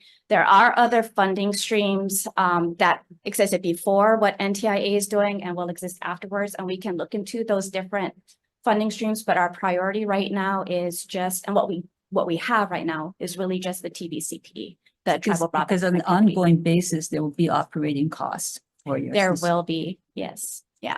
So we'll have to work on that for sure, yes. Thank you, Chair. Okay, Senator Richards. Yeah, thank you. Thanks, Director. And Deputy. Question, Colleen, you made a comment about you were 40% understaffed or didn't have the positions filled. Where are you now with your staffing? So currently we have 64 vacant positions, 19 of which are unfunded. So effectively the positions that are vacant and that we could fill is at 45. So we're better than we were at this point last year when we were before the budget committees. But we do still have a long ways to go to making sure that we are fully staffed, sufficiently staffed, especially for the types of projects that we want to accomplish, largely making sure that we can develop, not just develop homes, but once waitlisters become leasees, that we can then make sure that we are capably able to handle leasee issues, right? Ongoing issues of people who are living in our homesteads. So that is part of why our priorities with our supplemental budget, which was not approved by the Gov, but we are nonetheless coming to you, is to ask for funding for the 19 unfunded positions that we currently have, plus the creation of 22 new positions, which goes to addressing largely the neighbor islands, right? Maui District Office comes to mind because right now there's only a supervisor and a homestead services assistant, and that's it. So we definitely need to try to address growing that office, especially with the amounts of projects that we are contemplating for that island. Okay, and I can appreciate needs for help on the neighbor islands. But if you have trouble staffing now, what's the likelihood of being able to staff those positions if they're funded? And you see where I'm going with this, right? I do. And I mean, the issue is not unique to DHHL, No, it's right? not. It's And across the state. so we have tried to be as creative as we possibly can. DHHL is, I don't know if beneficiary is the right word for it, but we're an identified agency in the emergency proclamation with regard to emergency housing. The latest iteration clarifies that we don't only have the ability to convert civil service to exempt, but we also could create positions. We are looking into that, right? We've done radio ads. We've gone to every job fair that we could possibly attend. We are several people. There's been overtures from several staff people, to UH West as far as getting internships, something kind of dusting off. There was an idea that I guess got stalled out under previous administrations that we found out about and are trying to revive with UH West Oahu. Probably there's also opportunities with connecting to the law school with the Kahuli out. So we are trying everything possible to bring bodies to us and make us attractive as employers, despite all of the normal issues, that we experience as a state agency. Okay, and I appreciate that. I'll come talk story with you a little bit later. Just one other question, Chair, if I might. Colleen, I'm listening to you guys talk about awarding the land, but then we got to build houses. And so financing is always a big deal. Do you have a program set up to help awardees to get financing, or is that a stumbling block? Well, on the financing, we are working with several of the banks. The 184A loan program, which is based on portfolio loans, based on the commitment of the different banks to make funds available from their resources. So American Savings Bank has been pretty active on that. They've been certified to handle these kind of awards. We're also working with First Hawaiian Bank. They have a matching grant program that we're being actively, they'll put up 25, we put up 25. We use the 50 to reduce the mortgage, which is more doable. We also have the 247 that we're using, which is our standard kind of loan product. We have the Nahaza funds. We're using that funding source, which has kind of stepped up in the last several years to 22.3 million a year. So we're using that to finance our Habitat for Humanity loans, including replacement loans that, they're the best loans that we got from a interest rate as well as availability. But that's an area that we need to increase the funding of that. We do have some other funds that we're using to maybe work with the developers, the construction loans, whereby if we provide using some of our reserve funds to provide construction, which is kind of like a revolving fund. We can reduce the cost of a house by $17,000 based on the interest that the contractor saves by not having to go out and take a commercial loan. So we're also looking at other ways, including the LIHTC rent-to-own, where they don't need to even get a loan. It's based on their income. As long as they're 60% AMI and below, they can participate and pay very affordable rents based on HUD rental guides. And so that's an approach that we've used in the past very successfully. And so again, that's the group of people at the lower end of our incomes leveled applicants. So that's another way that this use of LIHTC, we're trying to access the rental housing revolving fund to finance and again reduce the overall cost of the projects, whereby it directly benefits the homesteader. So there's a bunch of loan products. We also have our direct loans, in which some of the legislation, we're trying to increase the amortization period, which will reduce the monthly costs as well as the appraised value that we can use. Right now it's I think half or 40%, something like that, where it restricts how much money we can loan out, our direct loan. So we're trying to increase that. So another loan product, a direct loan from the department using its own funds. So there's a variety of different loan products that we're using in order to address the needs of our beneficiaries. And is that sufficient, or you're still always looking for potential products to be able to deliver? Well, on the LIHTC rent-to-own, that's kind of a limited funding source in the sense that it's based on, if we use a 4%, it's based on the bond capacity of the state. So there's just so many LIHTC rent-to-own units that we can build based on the restriction on the capacity of funding available. So that's one reason why we need to be very aggressive in our applications at HHFDC, because it's a competitive process. We're trying to not only use the 600 million that you've given us to leverage, but we're also trying to expedite our permitting process, because there's points you receive under the QAP process that they use to judge who is going to get this funding. And so by accelerating our permitting process and maybe to a certain extent doing it in-house, we can have our projects a lot quicker readiness-wise than others. And that gives us an advantage on going after these funding. Okay, I appreciate that, because again, we keep talking about 47,000 people on the wait list want to get housing, but we have to be able to get the financing to get that housing going. So I realize it's a snowball effect on that. But anyway, thank you, Chair. Thank you. Senator Vice Chair Favela? No. Table 21, Director, referring to some of the positions. It was kind of enlightening that the deputy director said what she said is, we know we want to fill the positions and we know we got to see, take care of our beneficiaries, but having the positions be able to expedite not hiring readers. So just let me read the question since I have it on my book. On table 21, refer to positions to hire at projected amounts, but the actual hiring was more than double in some cases.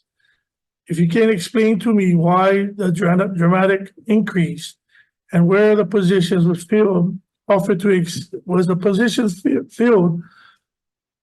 to Department of Hawaiian Homes employees promotion within the current staff, what steps was taken to promote hiring in hiring with the staff that you have now? Yeah, let me finish, sorry. Only reason why is because these are the 1, 2, 3, 4, about 5 of them. It's very concerning because when you advertise the amount, it was 67,000, 62,000, 68,000, 83,000, 109,000, 65,000. Then pay now is 140, 140, 140, 140, 150. Yeah. So it dramatically went up from the exact of the hiring, and you don't need to give them to me now, but I just want to know, was this people already working within Hawaiian Homes, or this is like specialty people that you had worked on picking to help you with your endeavors? Because that's a big increase for anybody's pay. Sure. These particular positions you're talking about, these are the individuals that I recruited in order to get this program moving. And these are people that have tremendous expertise regarding major development and how to approach it. A couple of them are from Hoseco. One is a retiree, and the other one was his right-hand person. And they have been very, very instrumental in guiding the program, especially with the use of the Act 279 funds. And so those kind of individuals, you're not going to pay them $62,000 to get them on board. They've actually come to the department and getting paid, very relatively speaking, compared to the private sector, a very reasonable amount. It's not excessive. It's actually very, for their expertise, is a really good hiring of individuals that are really needed for our development side. Now, one of the other persons hired, Kalani Franda, who comes with also major experience in development and has worked with the different trusts as well as OHA, Kamehameha Schools, has a wealth of knowledge that he brings to the table, which I found very helpful in moving not only our scattered lots and abandoned lots, as well as getting the working relationship with some of the trusts. So that's one guy that I was very fortunate to bring on. One of the others is, our land enforcement and division has been very understaffed, but lacked the leadership, I think, that it now needs. So we were able to bring somebody on using that one position that is going to be converted to civil service. And then I believe he has applied for that position. If he does get it, he'll probably get a reduction in pay, but that would be a civil service. The other one was hired to kind of resurrect our land management and development division, not the development, but the land management, where we're looking to kind of make our lands a lot more productive in the commercial and industrial area. Unfortunately, he got beat up quite a bit, so he left. So we're kind of maybe looking or trying to work in-house, but I did bring in some other people that helping to work that one. So that one position is actually vacant right now. And then the other one, those are the, and then we also brought on one individual that used to be a commissioner, used to be in-house counsel for McNaughton. He has a wealth of knowledge in development as well as the legal side. So he was also, a wonderful addition to our team of developers. So he's also, helping us on our land acquisitions, land exchanges, just a bunch of stuff. So all these guys are real key individuals to making the program move forward. Well, I understand that. It's just the only reason why I bring in this up is because if I don't bring it up, then I'm not going to be consistent when we had it up with the University of Hawaii on their starting pay. So when you had advertised for these positions, knowing that the amount that you had budgeted wasn't going to be enough to even attract this kind of people, why wasn't the budget amount different? Because you get the projection of 67 to 140 for homestead housing, with a specialist 5 or whatever. Yeah. I see. Yeah. So if you, and I know, in the private, and you said it's as clear as day. Some of the people I know who you're talking about, especially from Mexico, comes with a lot of experience and background. But it's the concerning part of knowing the positions that you had and the projection of you guys budgeting amount, and then now you already said the other guy gonna take a pay cut. We don't know how much pay cut. It's gonna be civil service, but let's just say we paying somebody 150,000 civil servant. He came out at 109 grand, and then now we're gonna pay him a civil servant. We don't even know the projection on how much lower this person is gonna get if they come civil servant. That's what's concerning, because not saying that these guys don't deserve it, Cully, but the part about it is that they're coming in as a 67,000. Now they're gonna have the position is paying higher, and then they properly, the projection, that was the amount budgeted, I guess, right? Yeah. Yeah. Sure. So just going forward, I mean, I'm not saying they're not worth it. I'm not judging on that. I'm just saying that when we see a large increase like that, it's just a little bit concerning when it comes to that. Yeah, I gotta say, you know, I couldn't do it without these guys. So granted, we converted the civil service to exempt, and there is a limit on how long they can stay in that position before you gotta convert back to civil service. I think it's 2 or 3 years. So it's not a, you know, permanent situation. But without these guys, I couldn't get the job done at the department. So these individuals are really key. The only way I was able to attract them was to convert, give them a little bit more than, well, actually a lot more, but even at that price or pay, it's still, you know, was difficult to get them. And these individuals that have come over to the department, I got to say, they came over because just like me, I came to the department to get the job done. And these individuals are very dedicated individuals. I'm just very happy that they were willing to commit with a major cut in their income. It might seem like a lot, but it really isn't. So the approval is just you approve the salaries? No, it's a process you got to go through. But yeah, I think the bottom line, yeah, I kind of had to negotiate with them. Obviously, I didn't want to make their pay more than mine or hers, and then make it also comparable to similar people that we would bring in. But again, you know, you gotta pay them something. You can't pay them 62,000. They're not gonna be coming. And and I'm very happy that these guys came over. They've made a really tremendous difference in moving the program forward. Okay, you know, for the fiscal property that you guys are gonna now build homes. No, we're not proceeding with them. You're not proceeding with them, the one that was by the elderly? Right, that we're not doing now. You guys will cut down on? Cut Okay, what about Verona Village? How was the outcome on the Department of Interior and you guys making that land swap? Did you guys ever settle that swap? We're working with the county. They have an appraisal, so we're finalizing moving forward now. So you have control of that parcel? I don't believe we have control of it, but I'm not sure on that. Can you check, because that's the one with the overgrown grass Okay. in the area, and if you're not, then I need to get the appropriate people on that. And then for Kamakanali Phase 2, since the exaggeration, people said that I said that the only reason why Phase 2 was being built was because of the casino. But since the casino went out the door, can you tell me what was the guys who leasing the property?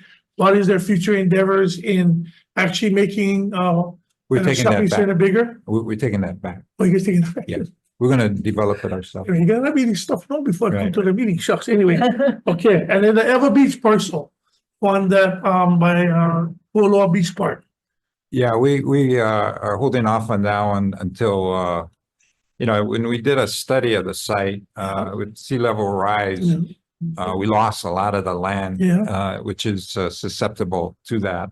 And so we're actually are kind of taking a look at that. There's some adjacent federal lands that we're looking at trying to acquire, so the sizing would be such that we could develop it more effectively. We're also looking at access from the Malka side of the property rather than along the main road. Well, that is great, because I just had a meeting with the Navy and some of the Marines talking about exactly what we're talking about because of Iroquois Point Elementary School falling apart. The infrastructure will not handle. You know, I was asking them what is their position with DOE in leveraging the fact that some of our kids from Hawaiian homes will be going to Iroquois Point Elementary, and now you're talking about that Malka site that is owned by the right adjacent. Yeah. Okay, just a couple more and I'm done. Thank you for that, Carly. Okay, so you know, for the let me see, for you guys travel expenses relating to 23, are you guys considered to be almost the same amount of travel? I know everything used to be online, but not now, but do you guys think you guys will be doing the same amount of traveling in 24 and 25? I'm not sure if it's gonna be the same, but I'm gonna have my staff travel as much as they need in order to do their job, that's for sure. And that's part of why you guys want to have more staffing in Maui and Hawaii Island. For sure. We're understaffed over there, as well as the other items. And then the total positions that you have that is vacant right now, not the ones that you guys are adding. And then how much of the positions are teleworking and approved teleworking? Teleworking. You mean funded Yeah. but not filled? Yeah, so no. Sorry, I just trained everything one time. Let me stop being Portuguese over here. Total positions that you I'm have, Portuguese too, so I can understand. total positions you have and vacancies. Yeah. And then how much of the people that are working for you now is on telework that is approved? We have actually a small number that are exercising that option. I believe 14. Okay, and then how much vacancies you said? 60. 60. 64, 19 of which are unfunded. Oh, 54. And then, okay, so then what projects funding is facing that might be lapsed, and you guys? There's a couple of projects, but we're going to make appropriate requests to get an extension on those before they lapse. There's not very much, so Stuart is aware of which ones and will come in for extension, because we are going to want to use those funds. We don't want them to lapse. If I never show this on the and thank you for building the East Kapolei in Ever Beach, right? Just remember that. That's in Ever Beach. I know I give you guys a lot of time, but you guys building the Hawaiian homes in Ever Beach. In Just Ever to let you guys know out there. Okay, Thank you, Carly. thank you. Any other questions? Yes, Senator Hashimoto. Thank you, Chair Watson, for being here. I guess, can we go back to the status list for Act 279? I think I worked very closely with you on this. I think projects are looking good. I think what is concerning me at this juncture is your ability to encumber everything before June 30th. So I know you did a last allotment request back in June.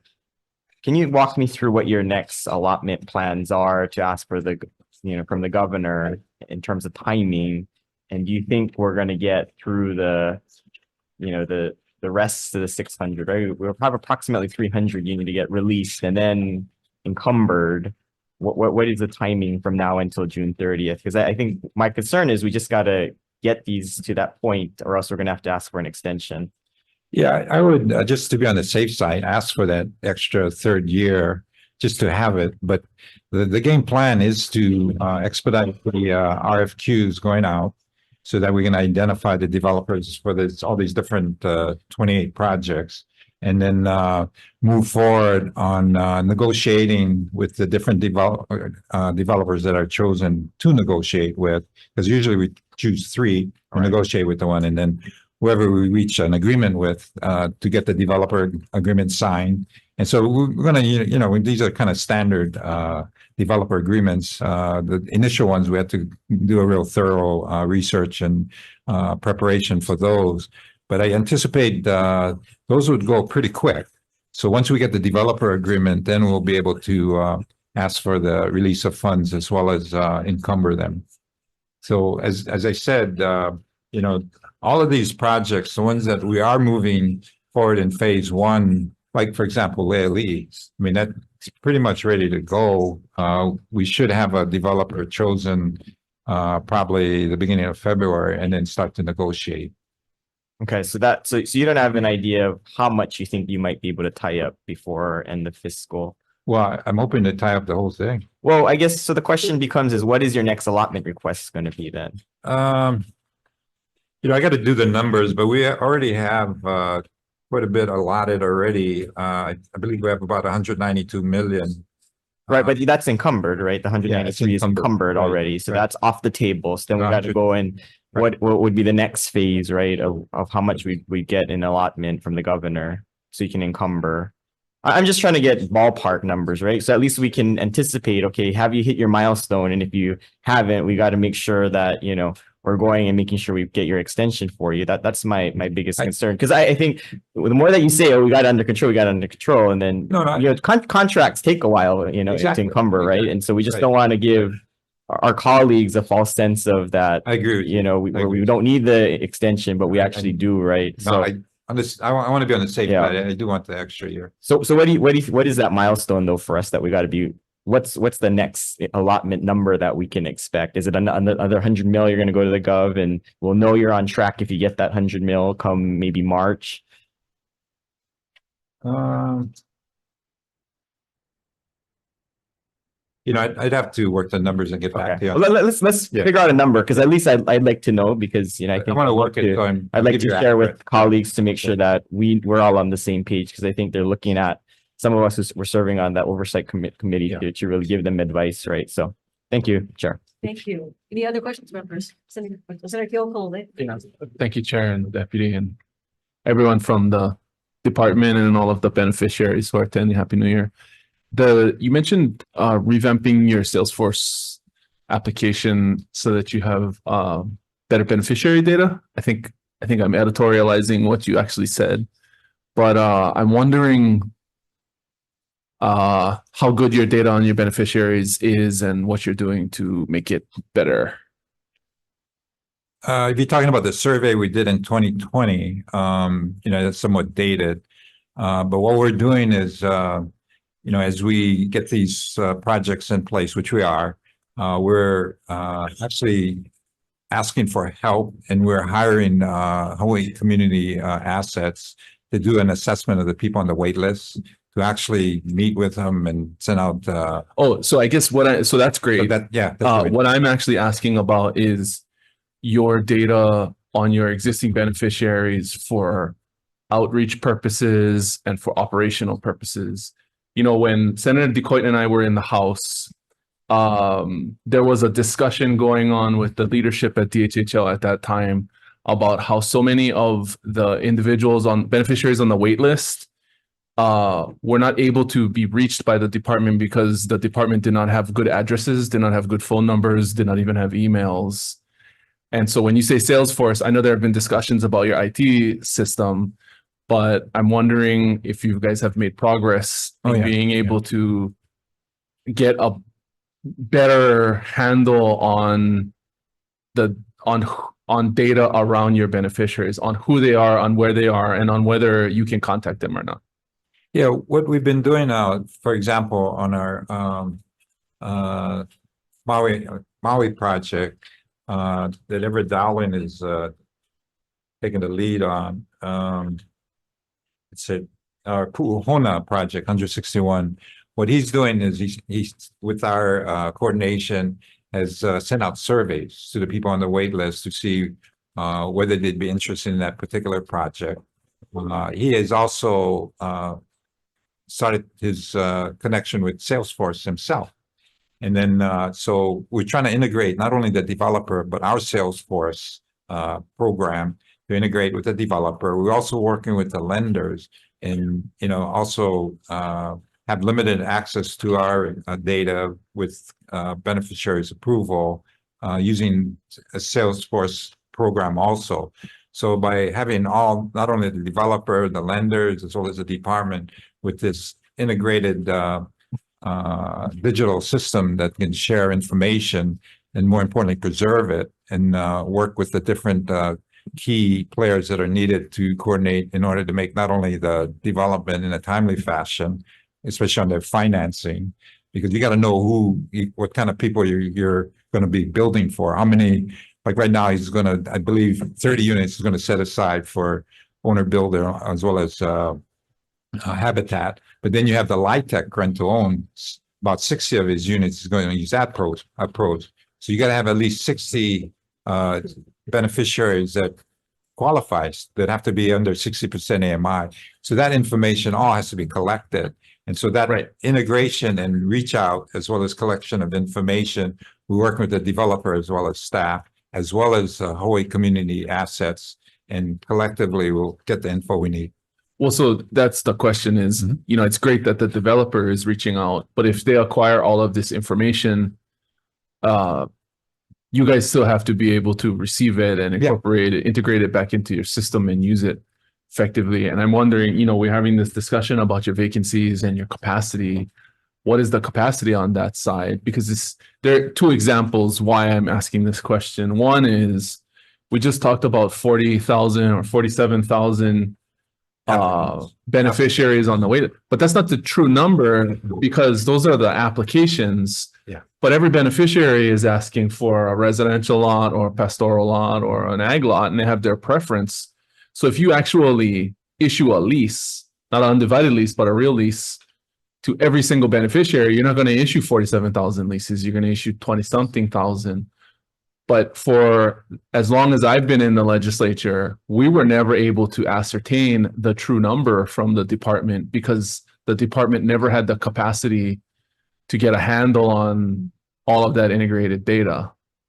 And so can you guys do that? And I understand as projects are going through, you're working with the developers to do that. Now you have Salesforce on, it's all great. But where are you at right now? Can you tell us right now, 20-something thousand and 47 is the true real number of beneficiary applicants on the wait list? Well, we can tell you exactly by the last reporting date how many applications we have, which is over 47,000 broken down by categories. Now, again, you know, it becomes relevant when you have a project in play. It becomes relevant when you have well, respectfully, it's relevant now to us. Yeah, because we have to entertain your request for more money on top of the 600, which I would love to advocate on your behalf. Okay. But for, like I said, the longest time, we were never able to, we would ask the department these questions and you guys were not capable of giving us the answers. So it makes it more difficult. So if we got to take it back, I'll just end with a specific question then. Sure. What is the actual physical number of, what was the number of physical beneficiaries, human beings? On the wait list. On the wait list, regardless of how many different leases they are asking for. What is the actual number today? It's going to be a snapshot because people are applying and people are dying every day. Right.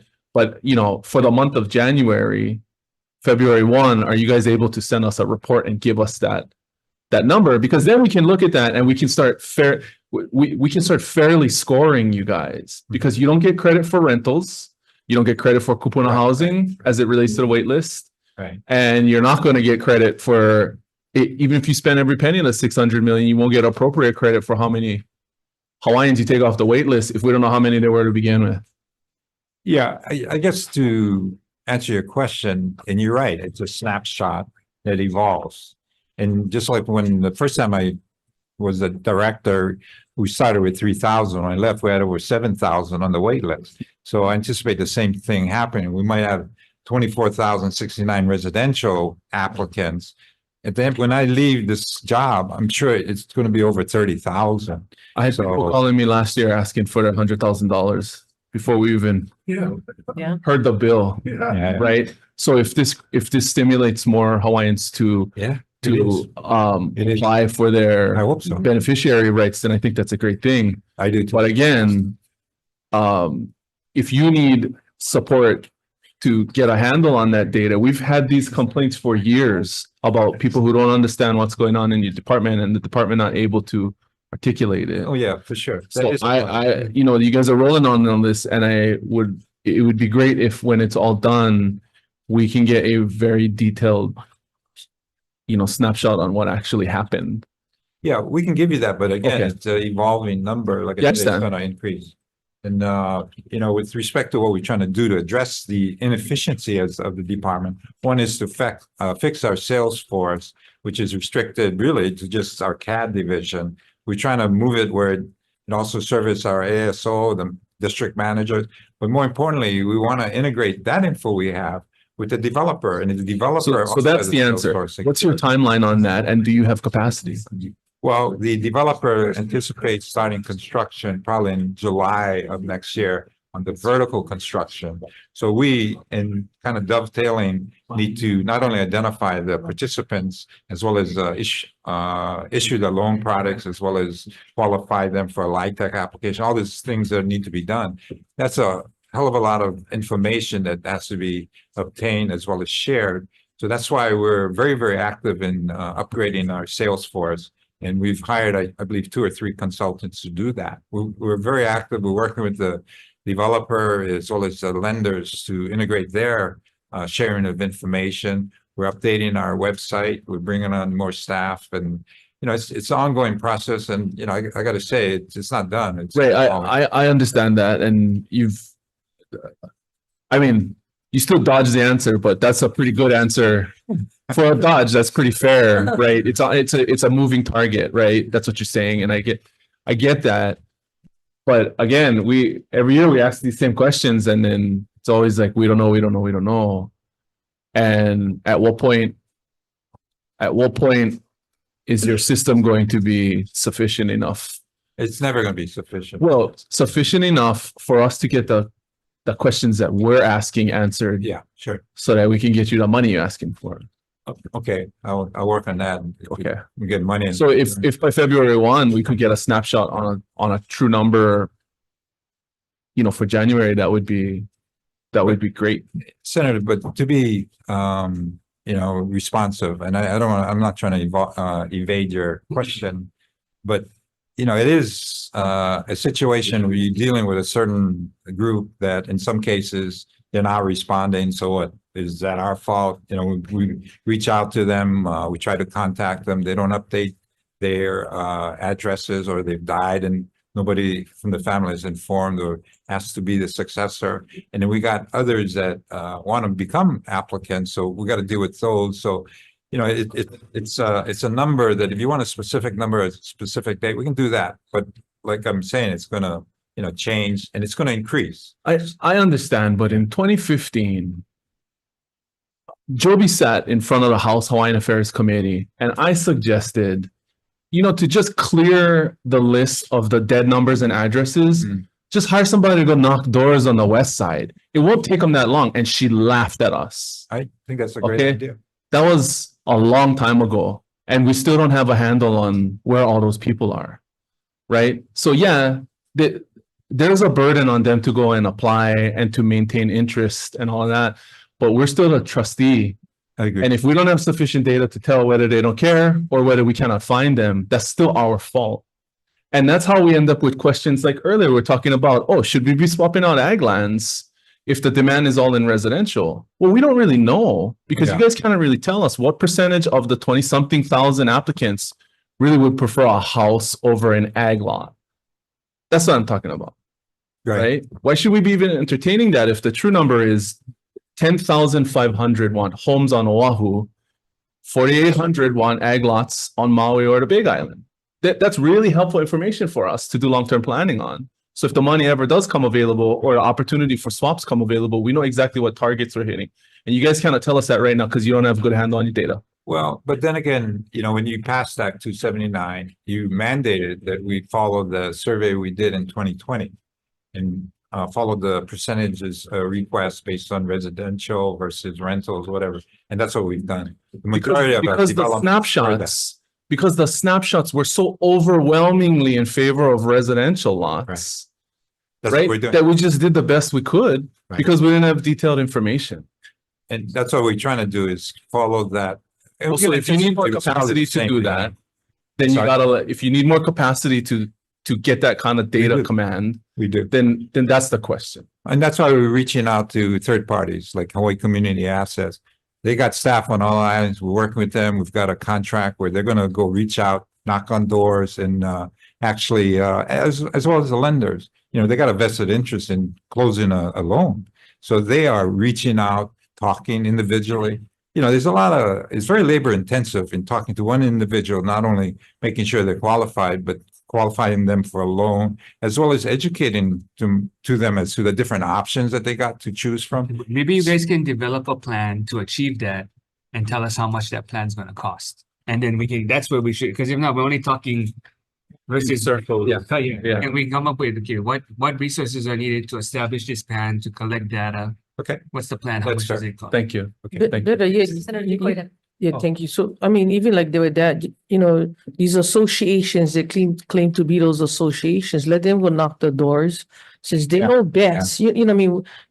There's so many different things I think we can do.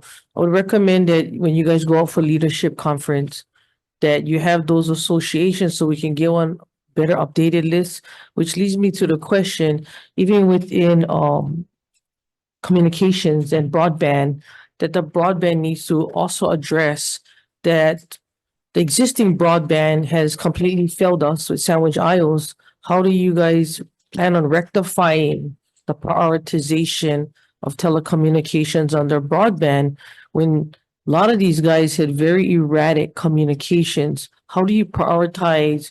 What are you guys going to fix those ones first before you guys go out within the BEAD program? I think that's something I would like you guys consider. You know, you answer that question. But my question I want to ask you is, since you guys operate the public water systems, you know, Olihua, Kalamuola, Molokai, Anahola, Kauai, and Kauai, Hawaii, why don't you operate the water systems on homestead ag lands that are run by the Department of Ag? We could take a look at that. You know, obviously we got to do a cost analysis as well as identify the lands that need that kind of service and water. But that's something we can definitely look at. We are looking at, for example, Anahola. You know, there's some reservoirs that we're decommissioning as well as trying to look at the possible generation of potable water. So we can do a subsistence ag lot that they can build a house on. Right now, there is no potable water unless they do a catchment. It doesn't make sense to build a house. So, you know, in all these different homesteading areas, you know, and that's one reason why I'm trying to look at better lands. I mean, it's a challenge over there, and to Well, nice. do a Better, but subsistence land ag with lot. infrastructure. Yeah, it doesn't make sense. Because the thing has always been a twofold for you guys, where every time you guys come out before CWRM, right? You guys put in the permits, and the permits come out and they're like, oh no, you met your allocation. And I've always said this, is that, you know, we stop right there, yeah. And in order to show need, you need to overdraw. Yeah. You know, if you can stay within that cap, and I mean, call it whatever you want, you guys really have a need for water in many of these areas, and it's really been why, one, we couldn't address the list, was because in different areas within those homesteads, we've been capped at potable domesticated water. So I think if we did go over our usage, it would show them that human consumption has always been a priority. For that reason is why we need the allocation raised to a higher one. But I know I was supposed to be on a meeting 20 minutes ago, but thank you. And then I'll get back to you in the rest of. Thank you, Chair. Sorry. Got it wrong. Last question. Question. No, I just go wait already. Okay. Okay. You sure? Go ahead. On land purchase. The only reason why I brought this up is that somebody brought them up to me. I know I talked to you about it, and Senator Kadani brought it up too, but a lot of people is moving to Vegas. I don't want to call them the Night Island because it ain't, but Las Vegas. And I told you, like, you know, how they're building subdivisions already that's not purchased. Right. But I mean, of course, we're almost 600 million, but I would want to give you another billion if you can. But would you guys consider something like that, going outside the state and purchasing subdivisions with people that would want something like that outside of the island? We've been approached to do that. I'm not saying we haven't considered it, but I mean, that's something we're gonna take a look at. Thank you, Chair. Appreciate it. Okay, no further questions. Adjourned. Okay. Oh, quick.